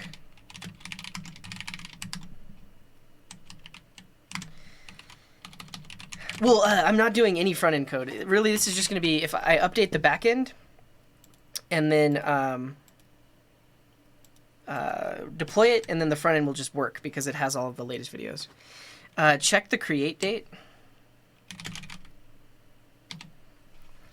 July 23rd, 2018?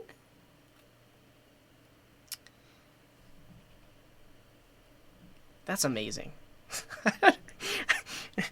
It's 4 years old. 4 years old. Okay. But this is it.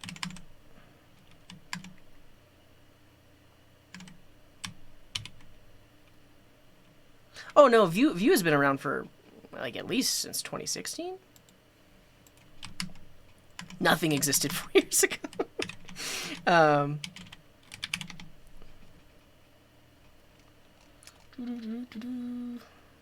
Vue.js. 2014. Vue's been around a long time. So Vue.js 1.0 didn't have a virtual DOM. And then with the release of 2.0, I think that was around 2016, they introduced the virtual DOM. But yeah, Vue's been around for a long time. Okay, but here's the code. It's super simple. It's a little Express app. And I have this function called get videos that takes in the URL. And so right now I'm making a request to a specific playlist that every YouTube channel has. And that is all of the uploaded videos. So I need to find the playlist ID of all uploaded videos for my archive channel, and we'll just be making 2 separate requests. So this basically requests the first 50 videos, and then while there is a next page, it just gets all of them. After it has all of them, it just responds with them. Now, one thing that I used to do, and so you can see how old this project is. It was before Versal got renamed to Now. Or sorry, before Now got renamed to Versal. But one thing that you used to be able to do is you could define an Express app like this, and then you would use the Node server build pack, and it would turn that Express API into a single Lambda function. I don't know if you can do that anymore. what we probably could do is we could just rewrite this using like the new, yeah, it used to be called Zeit, or Zeet. But we could rewrite this using a proper little API handler function. But the issue with that is we then need to like manually set CORS headers and stuff like that.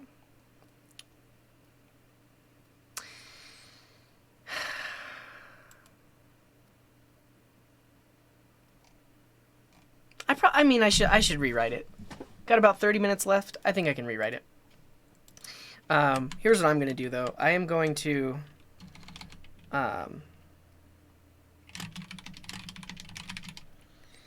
make a whole new directory for this. So video API. And then I guess what dependencies do I have? Really just fetch, but now fetch is just built in, so I probably don't even need that. I think, right? Let's look at Versal.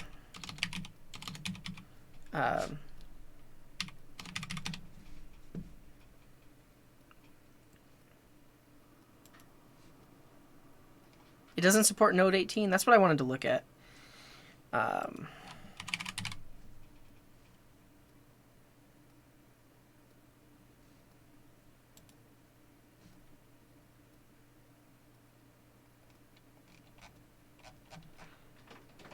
Node.js APIs are now available.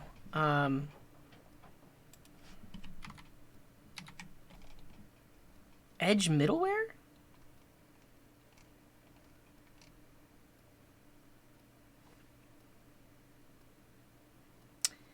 I think it'll just work. So, I don't think I even need a package. I do need a package.json because I'm going to install Versal Node. So that'll give me the TypeScript definitions. So, yeah. So the tricky part here is if I create an API folder, then the endpoint is going to change to /API/videos. I want it to stay as /videos. So I need to make sure that Versal will let me do routes like this. And so I could say like /videos points to a specific file. Let's see. Thank you, Bajosi. Oh, and this is another bug we needed to fix. Whenever a link has a hashtag on it, my little link checker skips it. Version 16. I have a feeling they just like give you access to fetch, right? Right? We'll try it. But I also want to make sure that they still support this routes thing.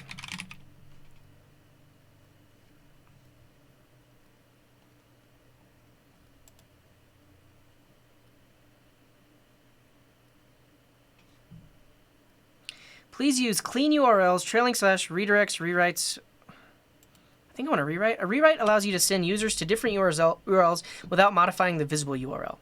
That's what I need. Because I need to create a route that's called /videos that points at a specific file. And thanks, Codex. And welcome in. I don't know if I've seen a message from you yet. Is this just a separate library you installed? So opinionated fetch with retrying and DNS caching?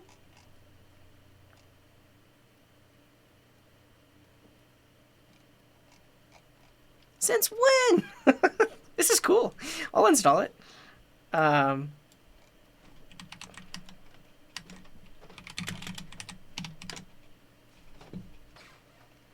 Cool. And so, yeah, if it only supports NIX 16, then we'll need this package. And welcome in, Pixelmate Graphics. Thanks. Yeah, we were working on this earlier, but it's a little Electron app that I built. Use bash serverless functions? No. So right now I'm just working on my video website. So this is just a page that loads all of the videos from my YouTube channel and then lets you kind of like just filter through them in real time. But I wrote this, we found out just now, 4 years ago. And I have a new archive channel, so I want to get the archive channel videos in this list. So we're working on the backend API that front end calls. But that backend API was written against Zeit, which is what Vercel used to be, and now we're rewriting it so that it will work with the latest Vercel. And we have 20 minutes to do it. So actually, I mean, let's make it a little interesting. Let's set a timer and let's get this thing. Will we get it working in 20 minutes? I don't know. Well, let's try.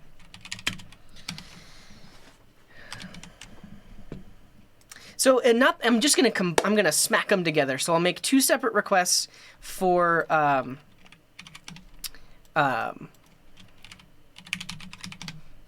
each channel. Take the results, smack them together, and then sort by created date. I mean, the nice thing is the code is essentially already written. It's really just this piece here. And then I need to look up how to do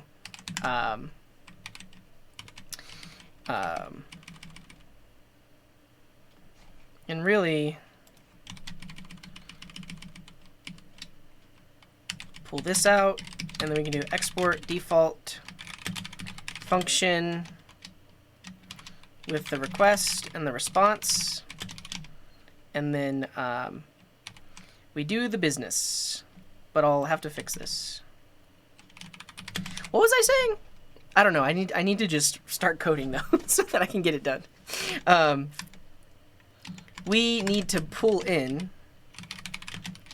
from Vercel node. We need the Vercel request and Vercel response.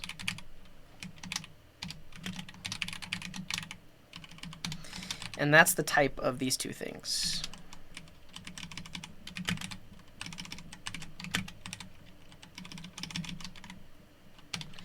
And then now fetch, we also need to pull in from Vercel fetch, like that. And so now this should work. Now, why is it complaining? Argument of type string is not assignable to a parameter of type fetch module.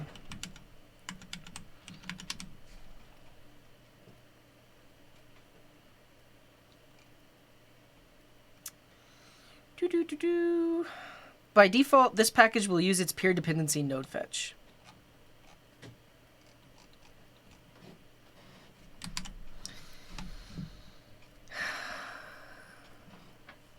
So technically, this is the create fetch.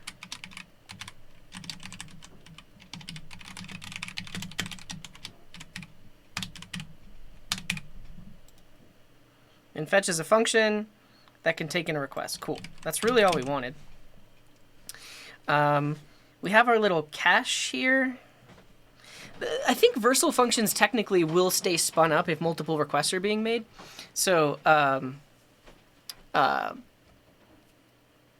the cache should still be good. So here I could do, and I can call these rec and res just to be consistent here. Res.status 200 JSON with what was in the cache. And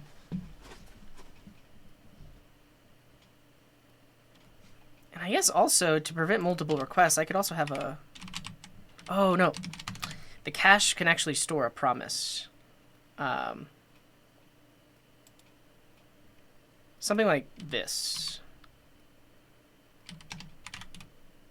So we get all videos, and it does all of this.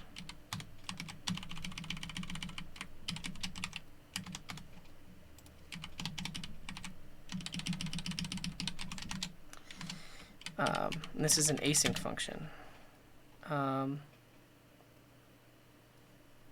Page token is a string, and it is optional.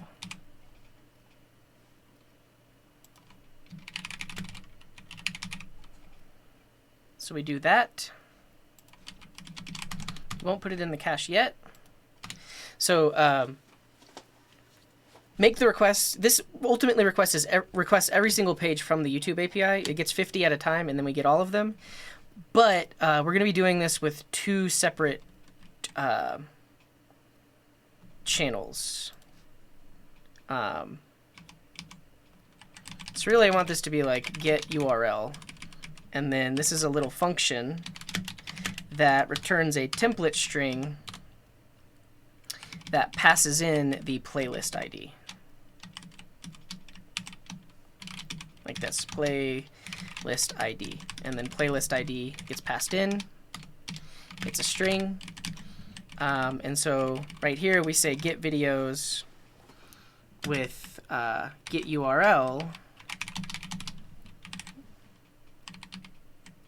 with playlist ID. And then we pass in the playlist ID here, which is a string. But then right here when we say get all videos, we'll pass in playlist ID like that. Now this needs to take in URL, because that's the base URL. Cool. But now we can reuse this function. So right now the function calls main channel videos like this. Then we can also grab the archive channel videos like that. And then we can cat them all together.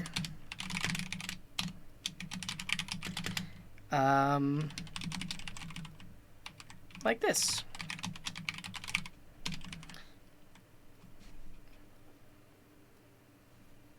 Good call, TypeScript. We need to await these. And then we will do that and also put it in the cache. Okay, so this is it. This is all the code that we need. Right now, all I need to do is I need to find the archive channel playlist ID. And I'm curious if yeah,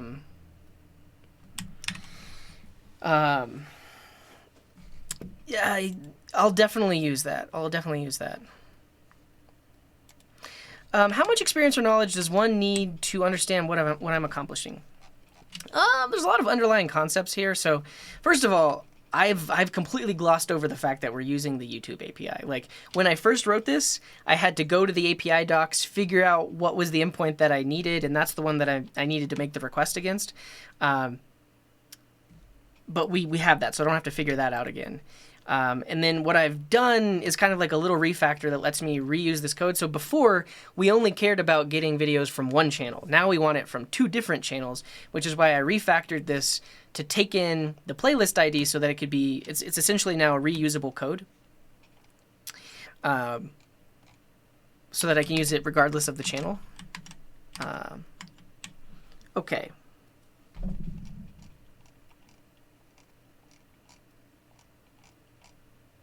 Is this what I want though? I literally want to cache my response. Yeah, I'm gonna do that. You're right, David Brooke. I need to promise all of them. But I need to find that channel ID. So YouTube channel all videos playlist ID.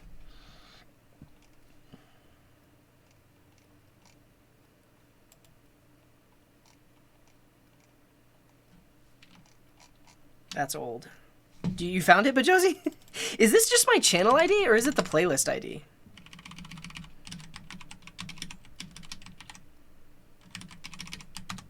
It might actually just be my channel ID. I guess I can confirm that.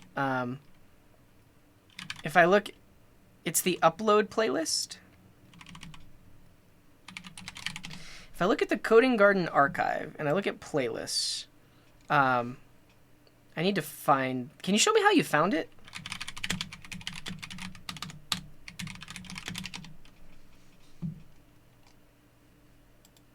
Get upload playlist ID for YouTube channel. Get the channel ID.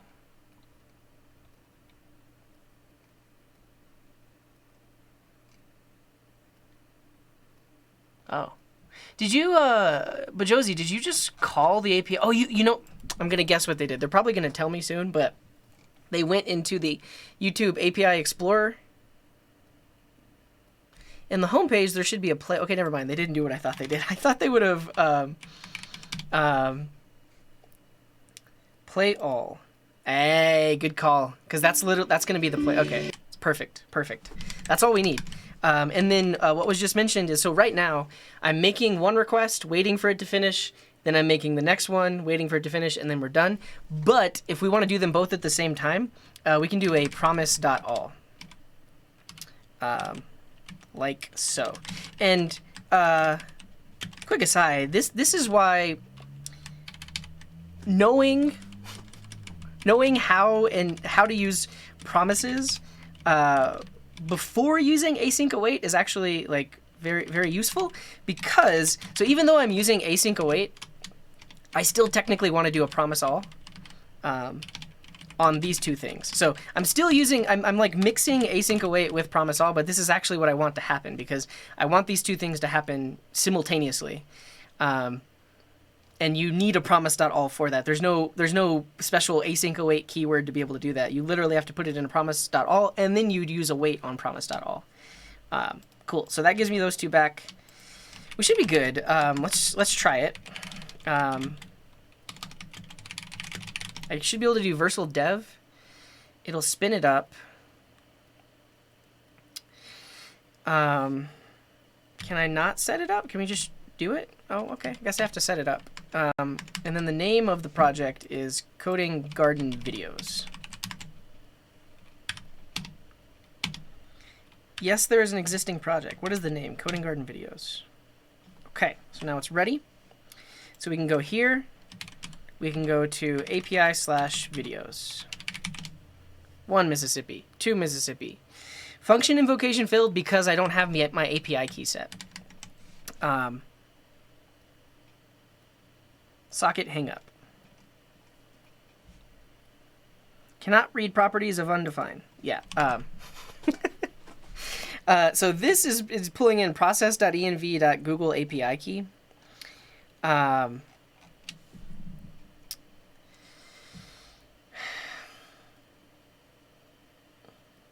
do you work with environment variables locally when you're doing like local versal dev?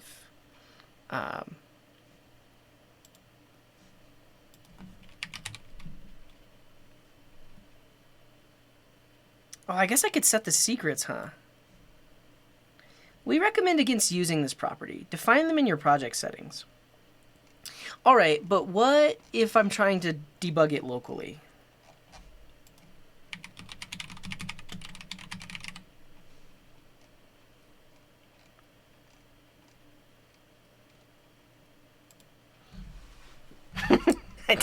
I definitely don't want to leak this, because this YouTube API key has existed for so long.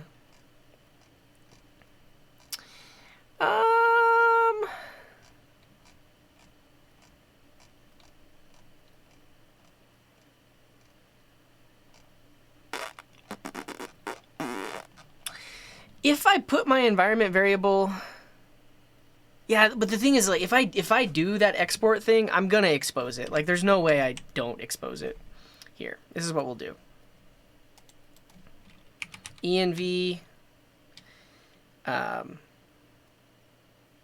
envs. I'm literally gonna create a file called envs, and this will export default Google API key, which is going to be process.env.google API key. Like that. Super simple, but now if I use it over here, I can put it in directly into that file.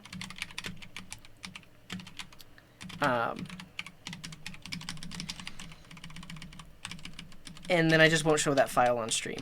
So, and then I won't deploy with that file. So use it from there, and then in the meantime, I can set a default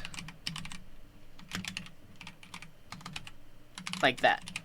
That's what I'm going to do. So I'm going to hide my screen, put the real value in there. And there's probably a versal way of doing it, but I don't know. Okay, I know you can't see it. I know you can't. So, now I will never open that file ever again. And let's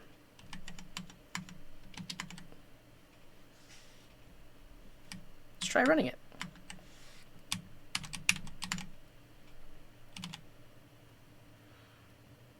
It's working.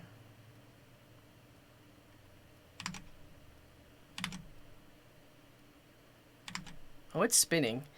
Um...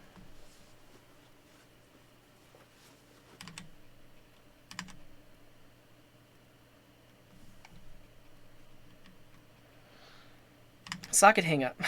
Okay, let me hide my screen for a second. I'm gonna look at this response. Invalid archetype. Oh. Um.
I have a feeling this versal fetch thing is not doing what I expected it to do.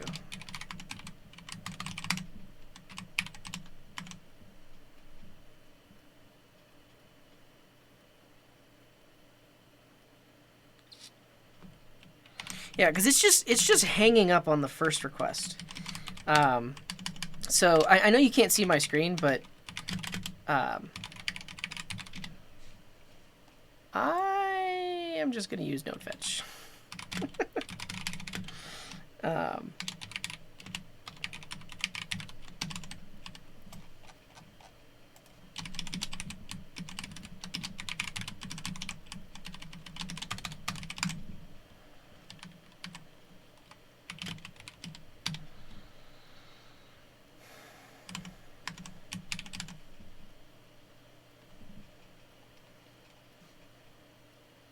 Type error. Only absolute URLs are supported.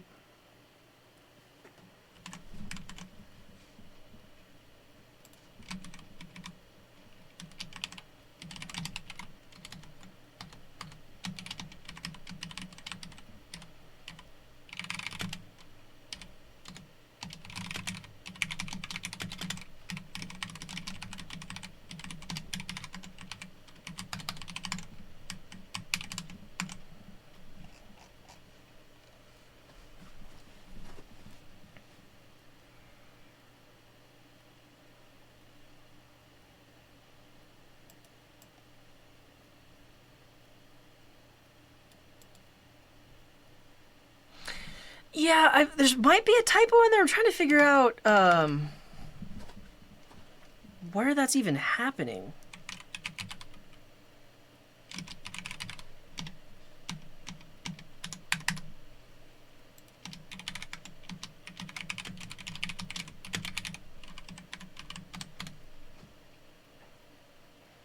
Oh, it's on the second page request. Oh, so there's a while loop, and inside the while loop, okay.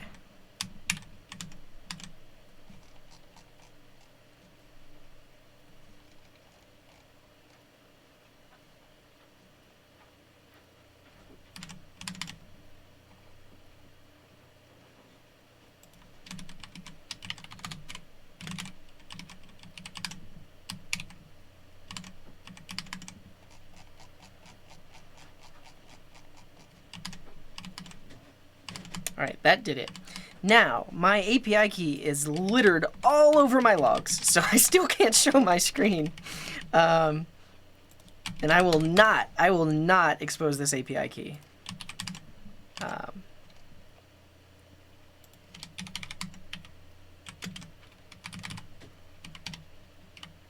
I don't want to change it because I'm pretty sure there are other apps that use it as well.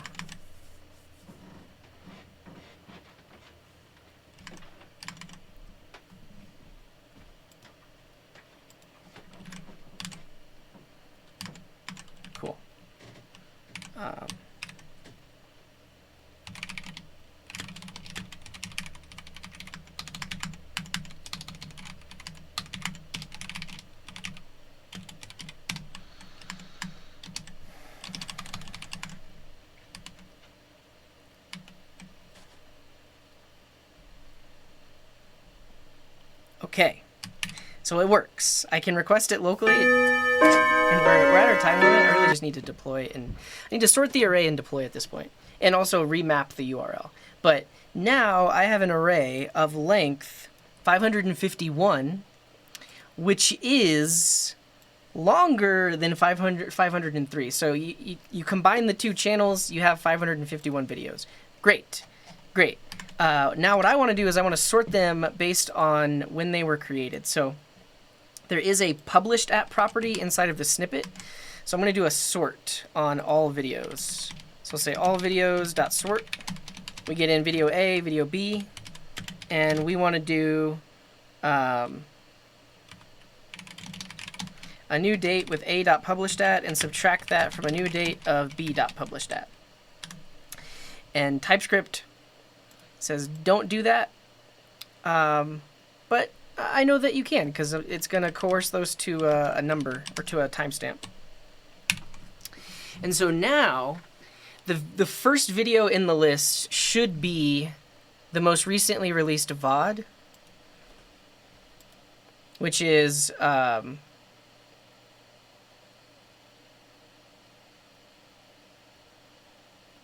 maybe not.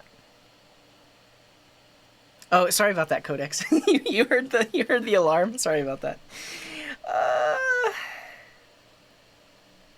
Is that one more recent than channel title?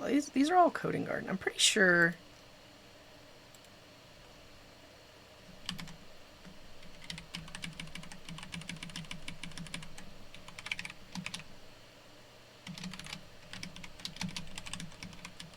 Thanks, Alka. that should help as well. I don't think it'll change anything. New date should work.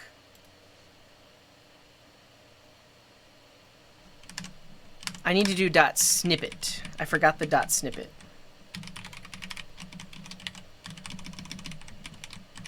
All right, this is the winner.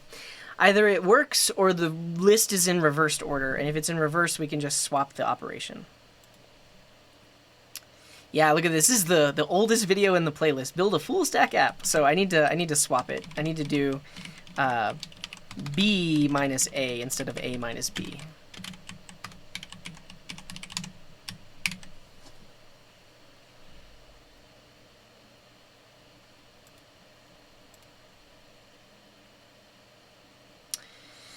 Great. So yeah, the most recent VOD should be at the top. We've done it. Now the last thing we need to do is we need to remap the request. So if I create a versal.json and we look at this, can I create a routes property?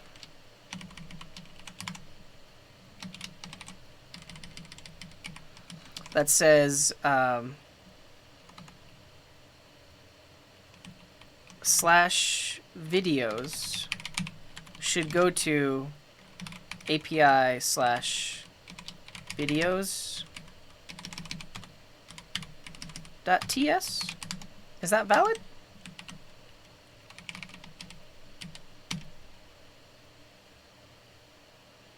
TypeScript for .snippet? I don't want to do that. I mean, I could add the type completion. I don't need it. What's up, Mr. Demon Wolf? Welcome in. Okay, so that still works, but can I go to slash videos? Did that work? It didn't work. So apparently I didn't set that up right. I basically need it so that when the request comes into slash videos, it goes to that API file. If you want to help me figure that out, look at the Versal docs. And we'll figure that out now.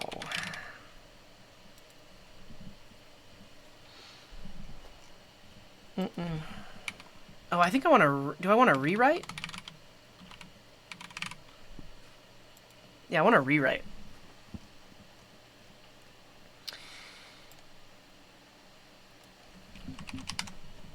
Not a route. Yeah, use a rewrite.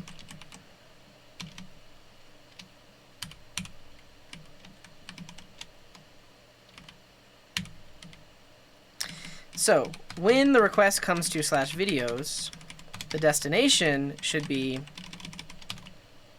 /API/videos. That's the winner.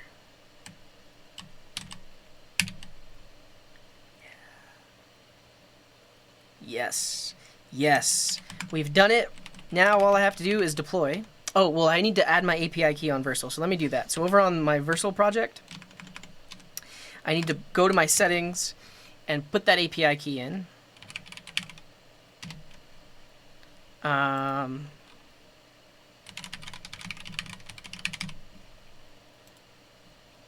might already have it, though.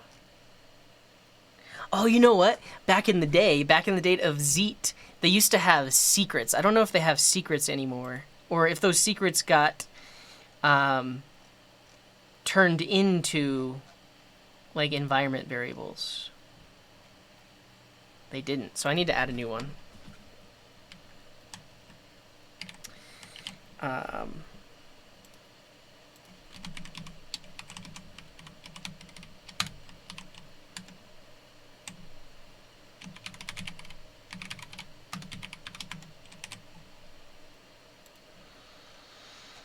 All right, so I've added that environment variable. And now, the moment of truth. If I type Versal, that should now deploy it. I might have to do --prod.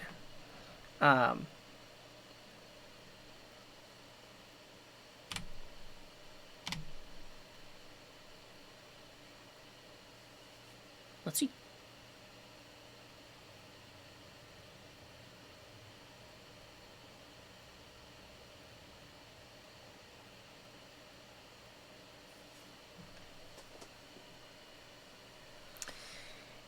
Yeah, so it gave it this extra property on there. I mean, we can test it really quick just to make sure that it works.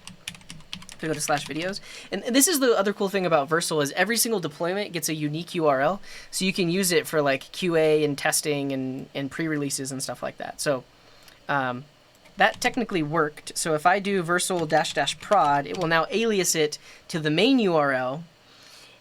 And if we've done everything right, we can just refresh the front end, and the front end should have all of the videos. Because all we changed was the API response. The front end still behaves the exact same way. All right, so it should live there now. And now, if I go to coding.garden/videos, first of all, you see this flash because it's cached. But right now it's making the request, and then in a second it should replace it, or an error in... Oh! Course. It's course. Yeah, so there's a very specific way of handling course. We need to add the course headers.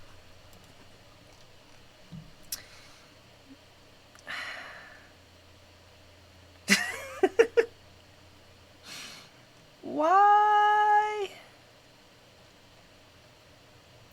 No worries, leaks. Get some sleep. Get some sleep. All right, I'm just gonna copy paste this allow course thing.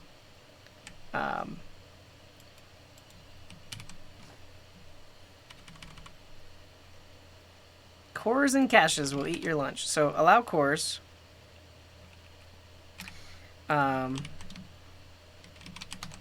Anywhere. Anybody can request this.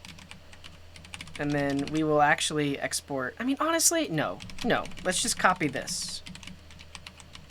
And put it at the top of our function. Like that. Easy.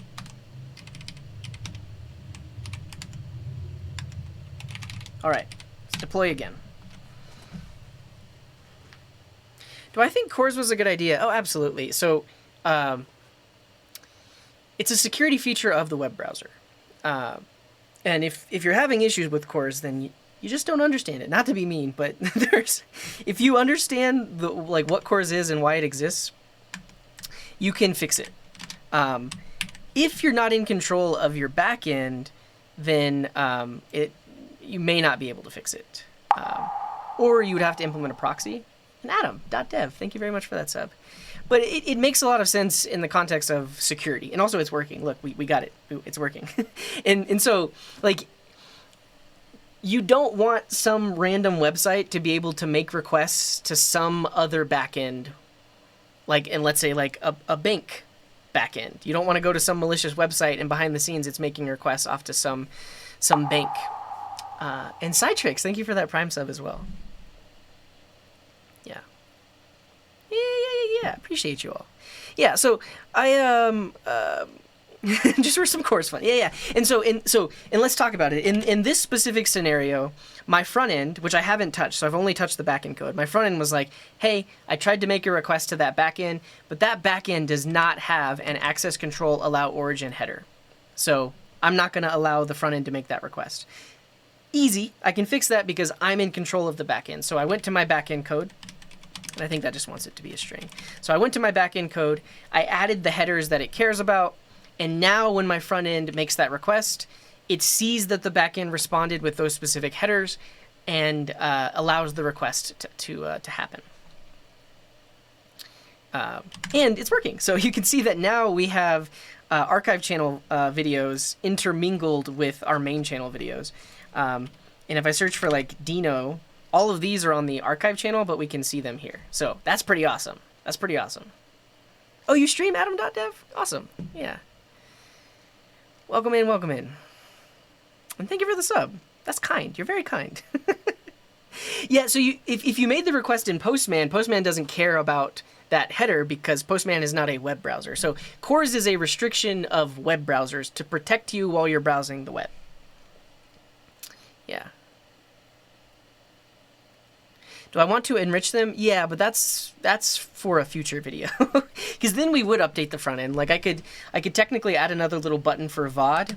And in this code, like right here, as I'm requesting all of the videos from YouTube, I could, anyone that's on the archive channel, give it a special tag. Actually, technically, I already have all of the data. So like if you look at the network request, that comes back from that.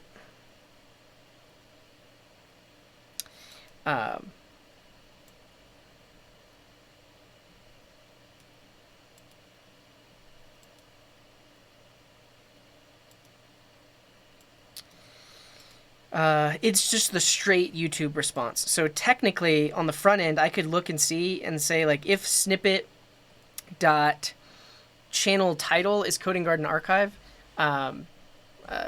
show a special icon or something like that. Yeah. What do I think about using star inside of CORS? Yeah, I think so. For certain apps, you want to be more specific about this. So what this is saying is literally any origin, any client is allowed to make a request to this backend. And I'm okay with that. Like if somebody wants to make a custom website that shows all of the Coding Garden videos, go for it. And then you don't have to worry about CORS because I'm allowing literally any origin. What I could do is I could be very strict and I could say that the only origin that is allowed is this origin. And now only requests coming from a web browser that are on the Coding Garden origin would be allowed, and anywhere else it would block it. And I think for like most production apps and most like internal apps, you want to restrict this. You don't want this to just be star all the time, but for this app, I'm fine with it being star because I literally want anyone to be able to request this API. Yeah. Cool, yeah, I'll have to check out Adam's stream. CORS error. That's funny. But if you make the request from a backend, you can show them on any website. Exactly, yeah. And so that has nothing to do with CORS because CORS is a browser restriction. So if you're making a request from a Python code or Node.js or anywhere that can make HTTP requests, it doesn't have to follow the CORS rules because those are a web browser extension or web browser feature, web browser restriction. Okay, that was fun. We actually wrote some useful code today. I'm excited about that. And I'm gonna go now. So thanks everyone for hanging out. Thanks for all the suggestions. Thanks for trying to break the chat. we got some stuff done. So we upgraded dependencies, we limited some nesting, we did some renaming, we updated my backend video API. We looked at all the PRs and the issues. Cool. Were there other things that I wanted to do? Yeah, but we can do a lot of this stuff on Thursday. We got stuff done. Yeah. So if you check out the stream schedule, I'll actually be live this evening. We're gonna be writing some Vue.js, but I'm also gonna be live on Thursday for a very similar stream. So I'm essentially gonna be working on overlays and stuff. But there's some channel related things that I probably want to work on. Like I want to figure out how we can do a community birthday calendar, so that way we don't forget when people's birthdays are. And then we also need to fix the link checker. There's a couple other things we need to do that aren't specifically about the overlays, but we'll do all of that on Thursday. But that's it. That's all. Again, check the schedule here if you want to see when I go live. Tune in this evening if you're interested in Vue. Join my mailing list. September 26th. I got you. Okay. Wait. That's in 6 days. Oh man, we need to make this quick.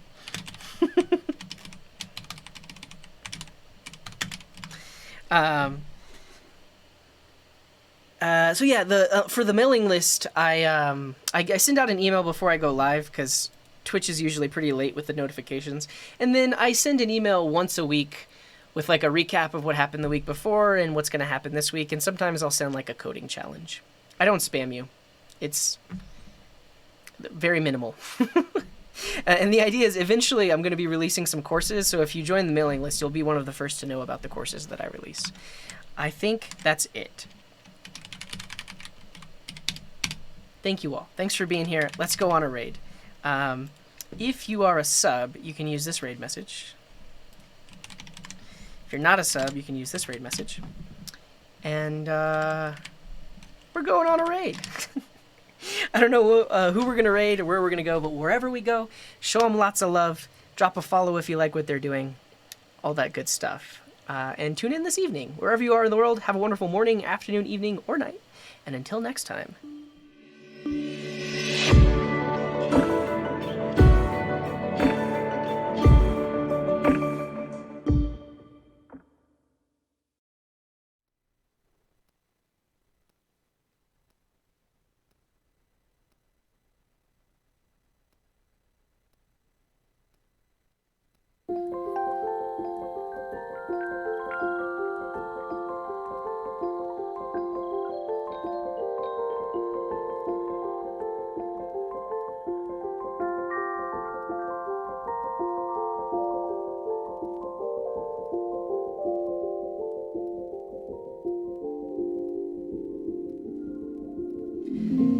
And Citrix, thank you for that Prime. I don't know if I saw it. And thank you everyone that subbed. If I didn't see it, I apologize.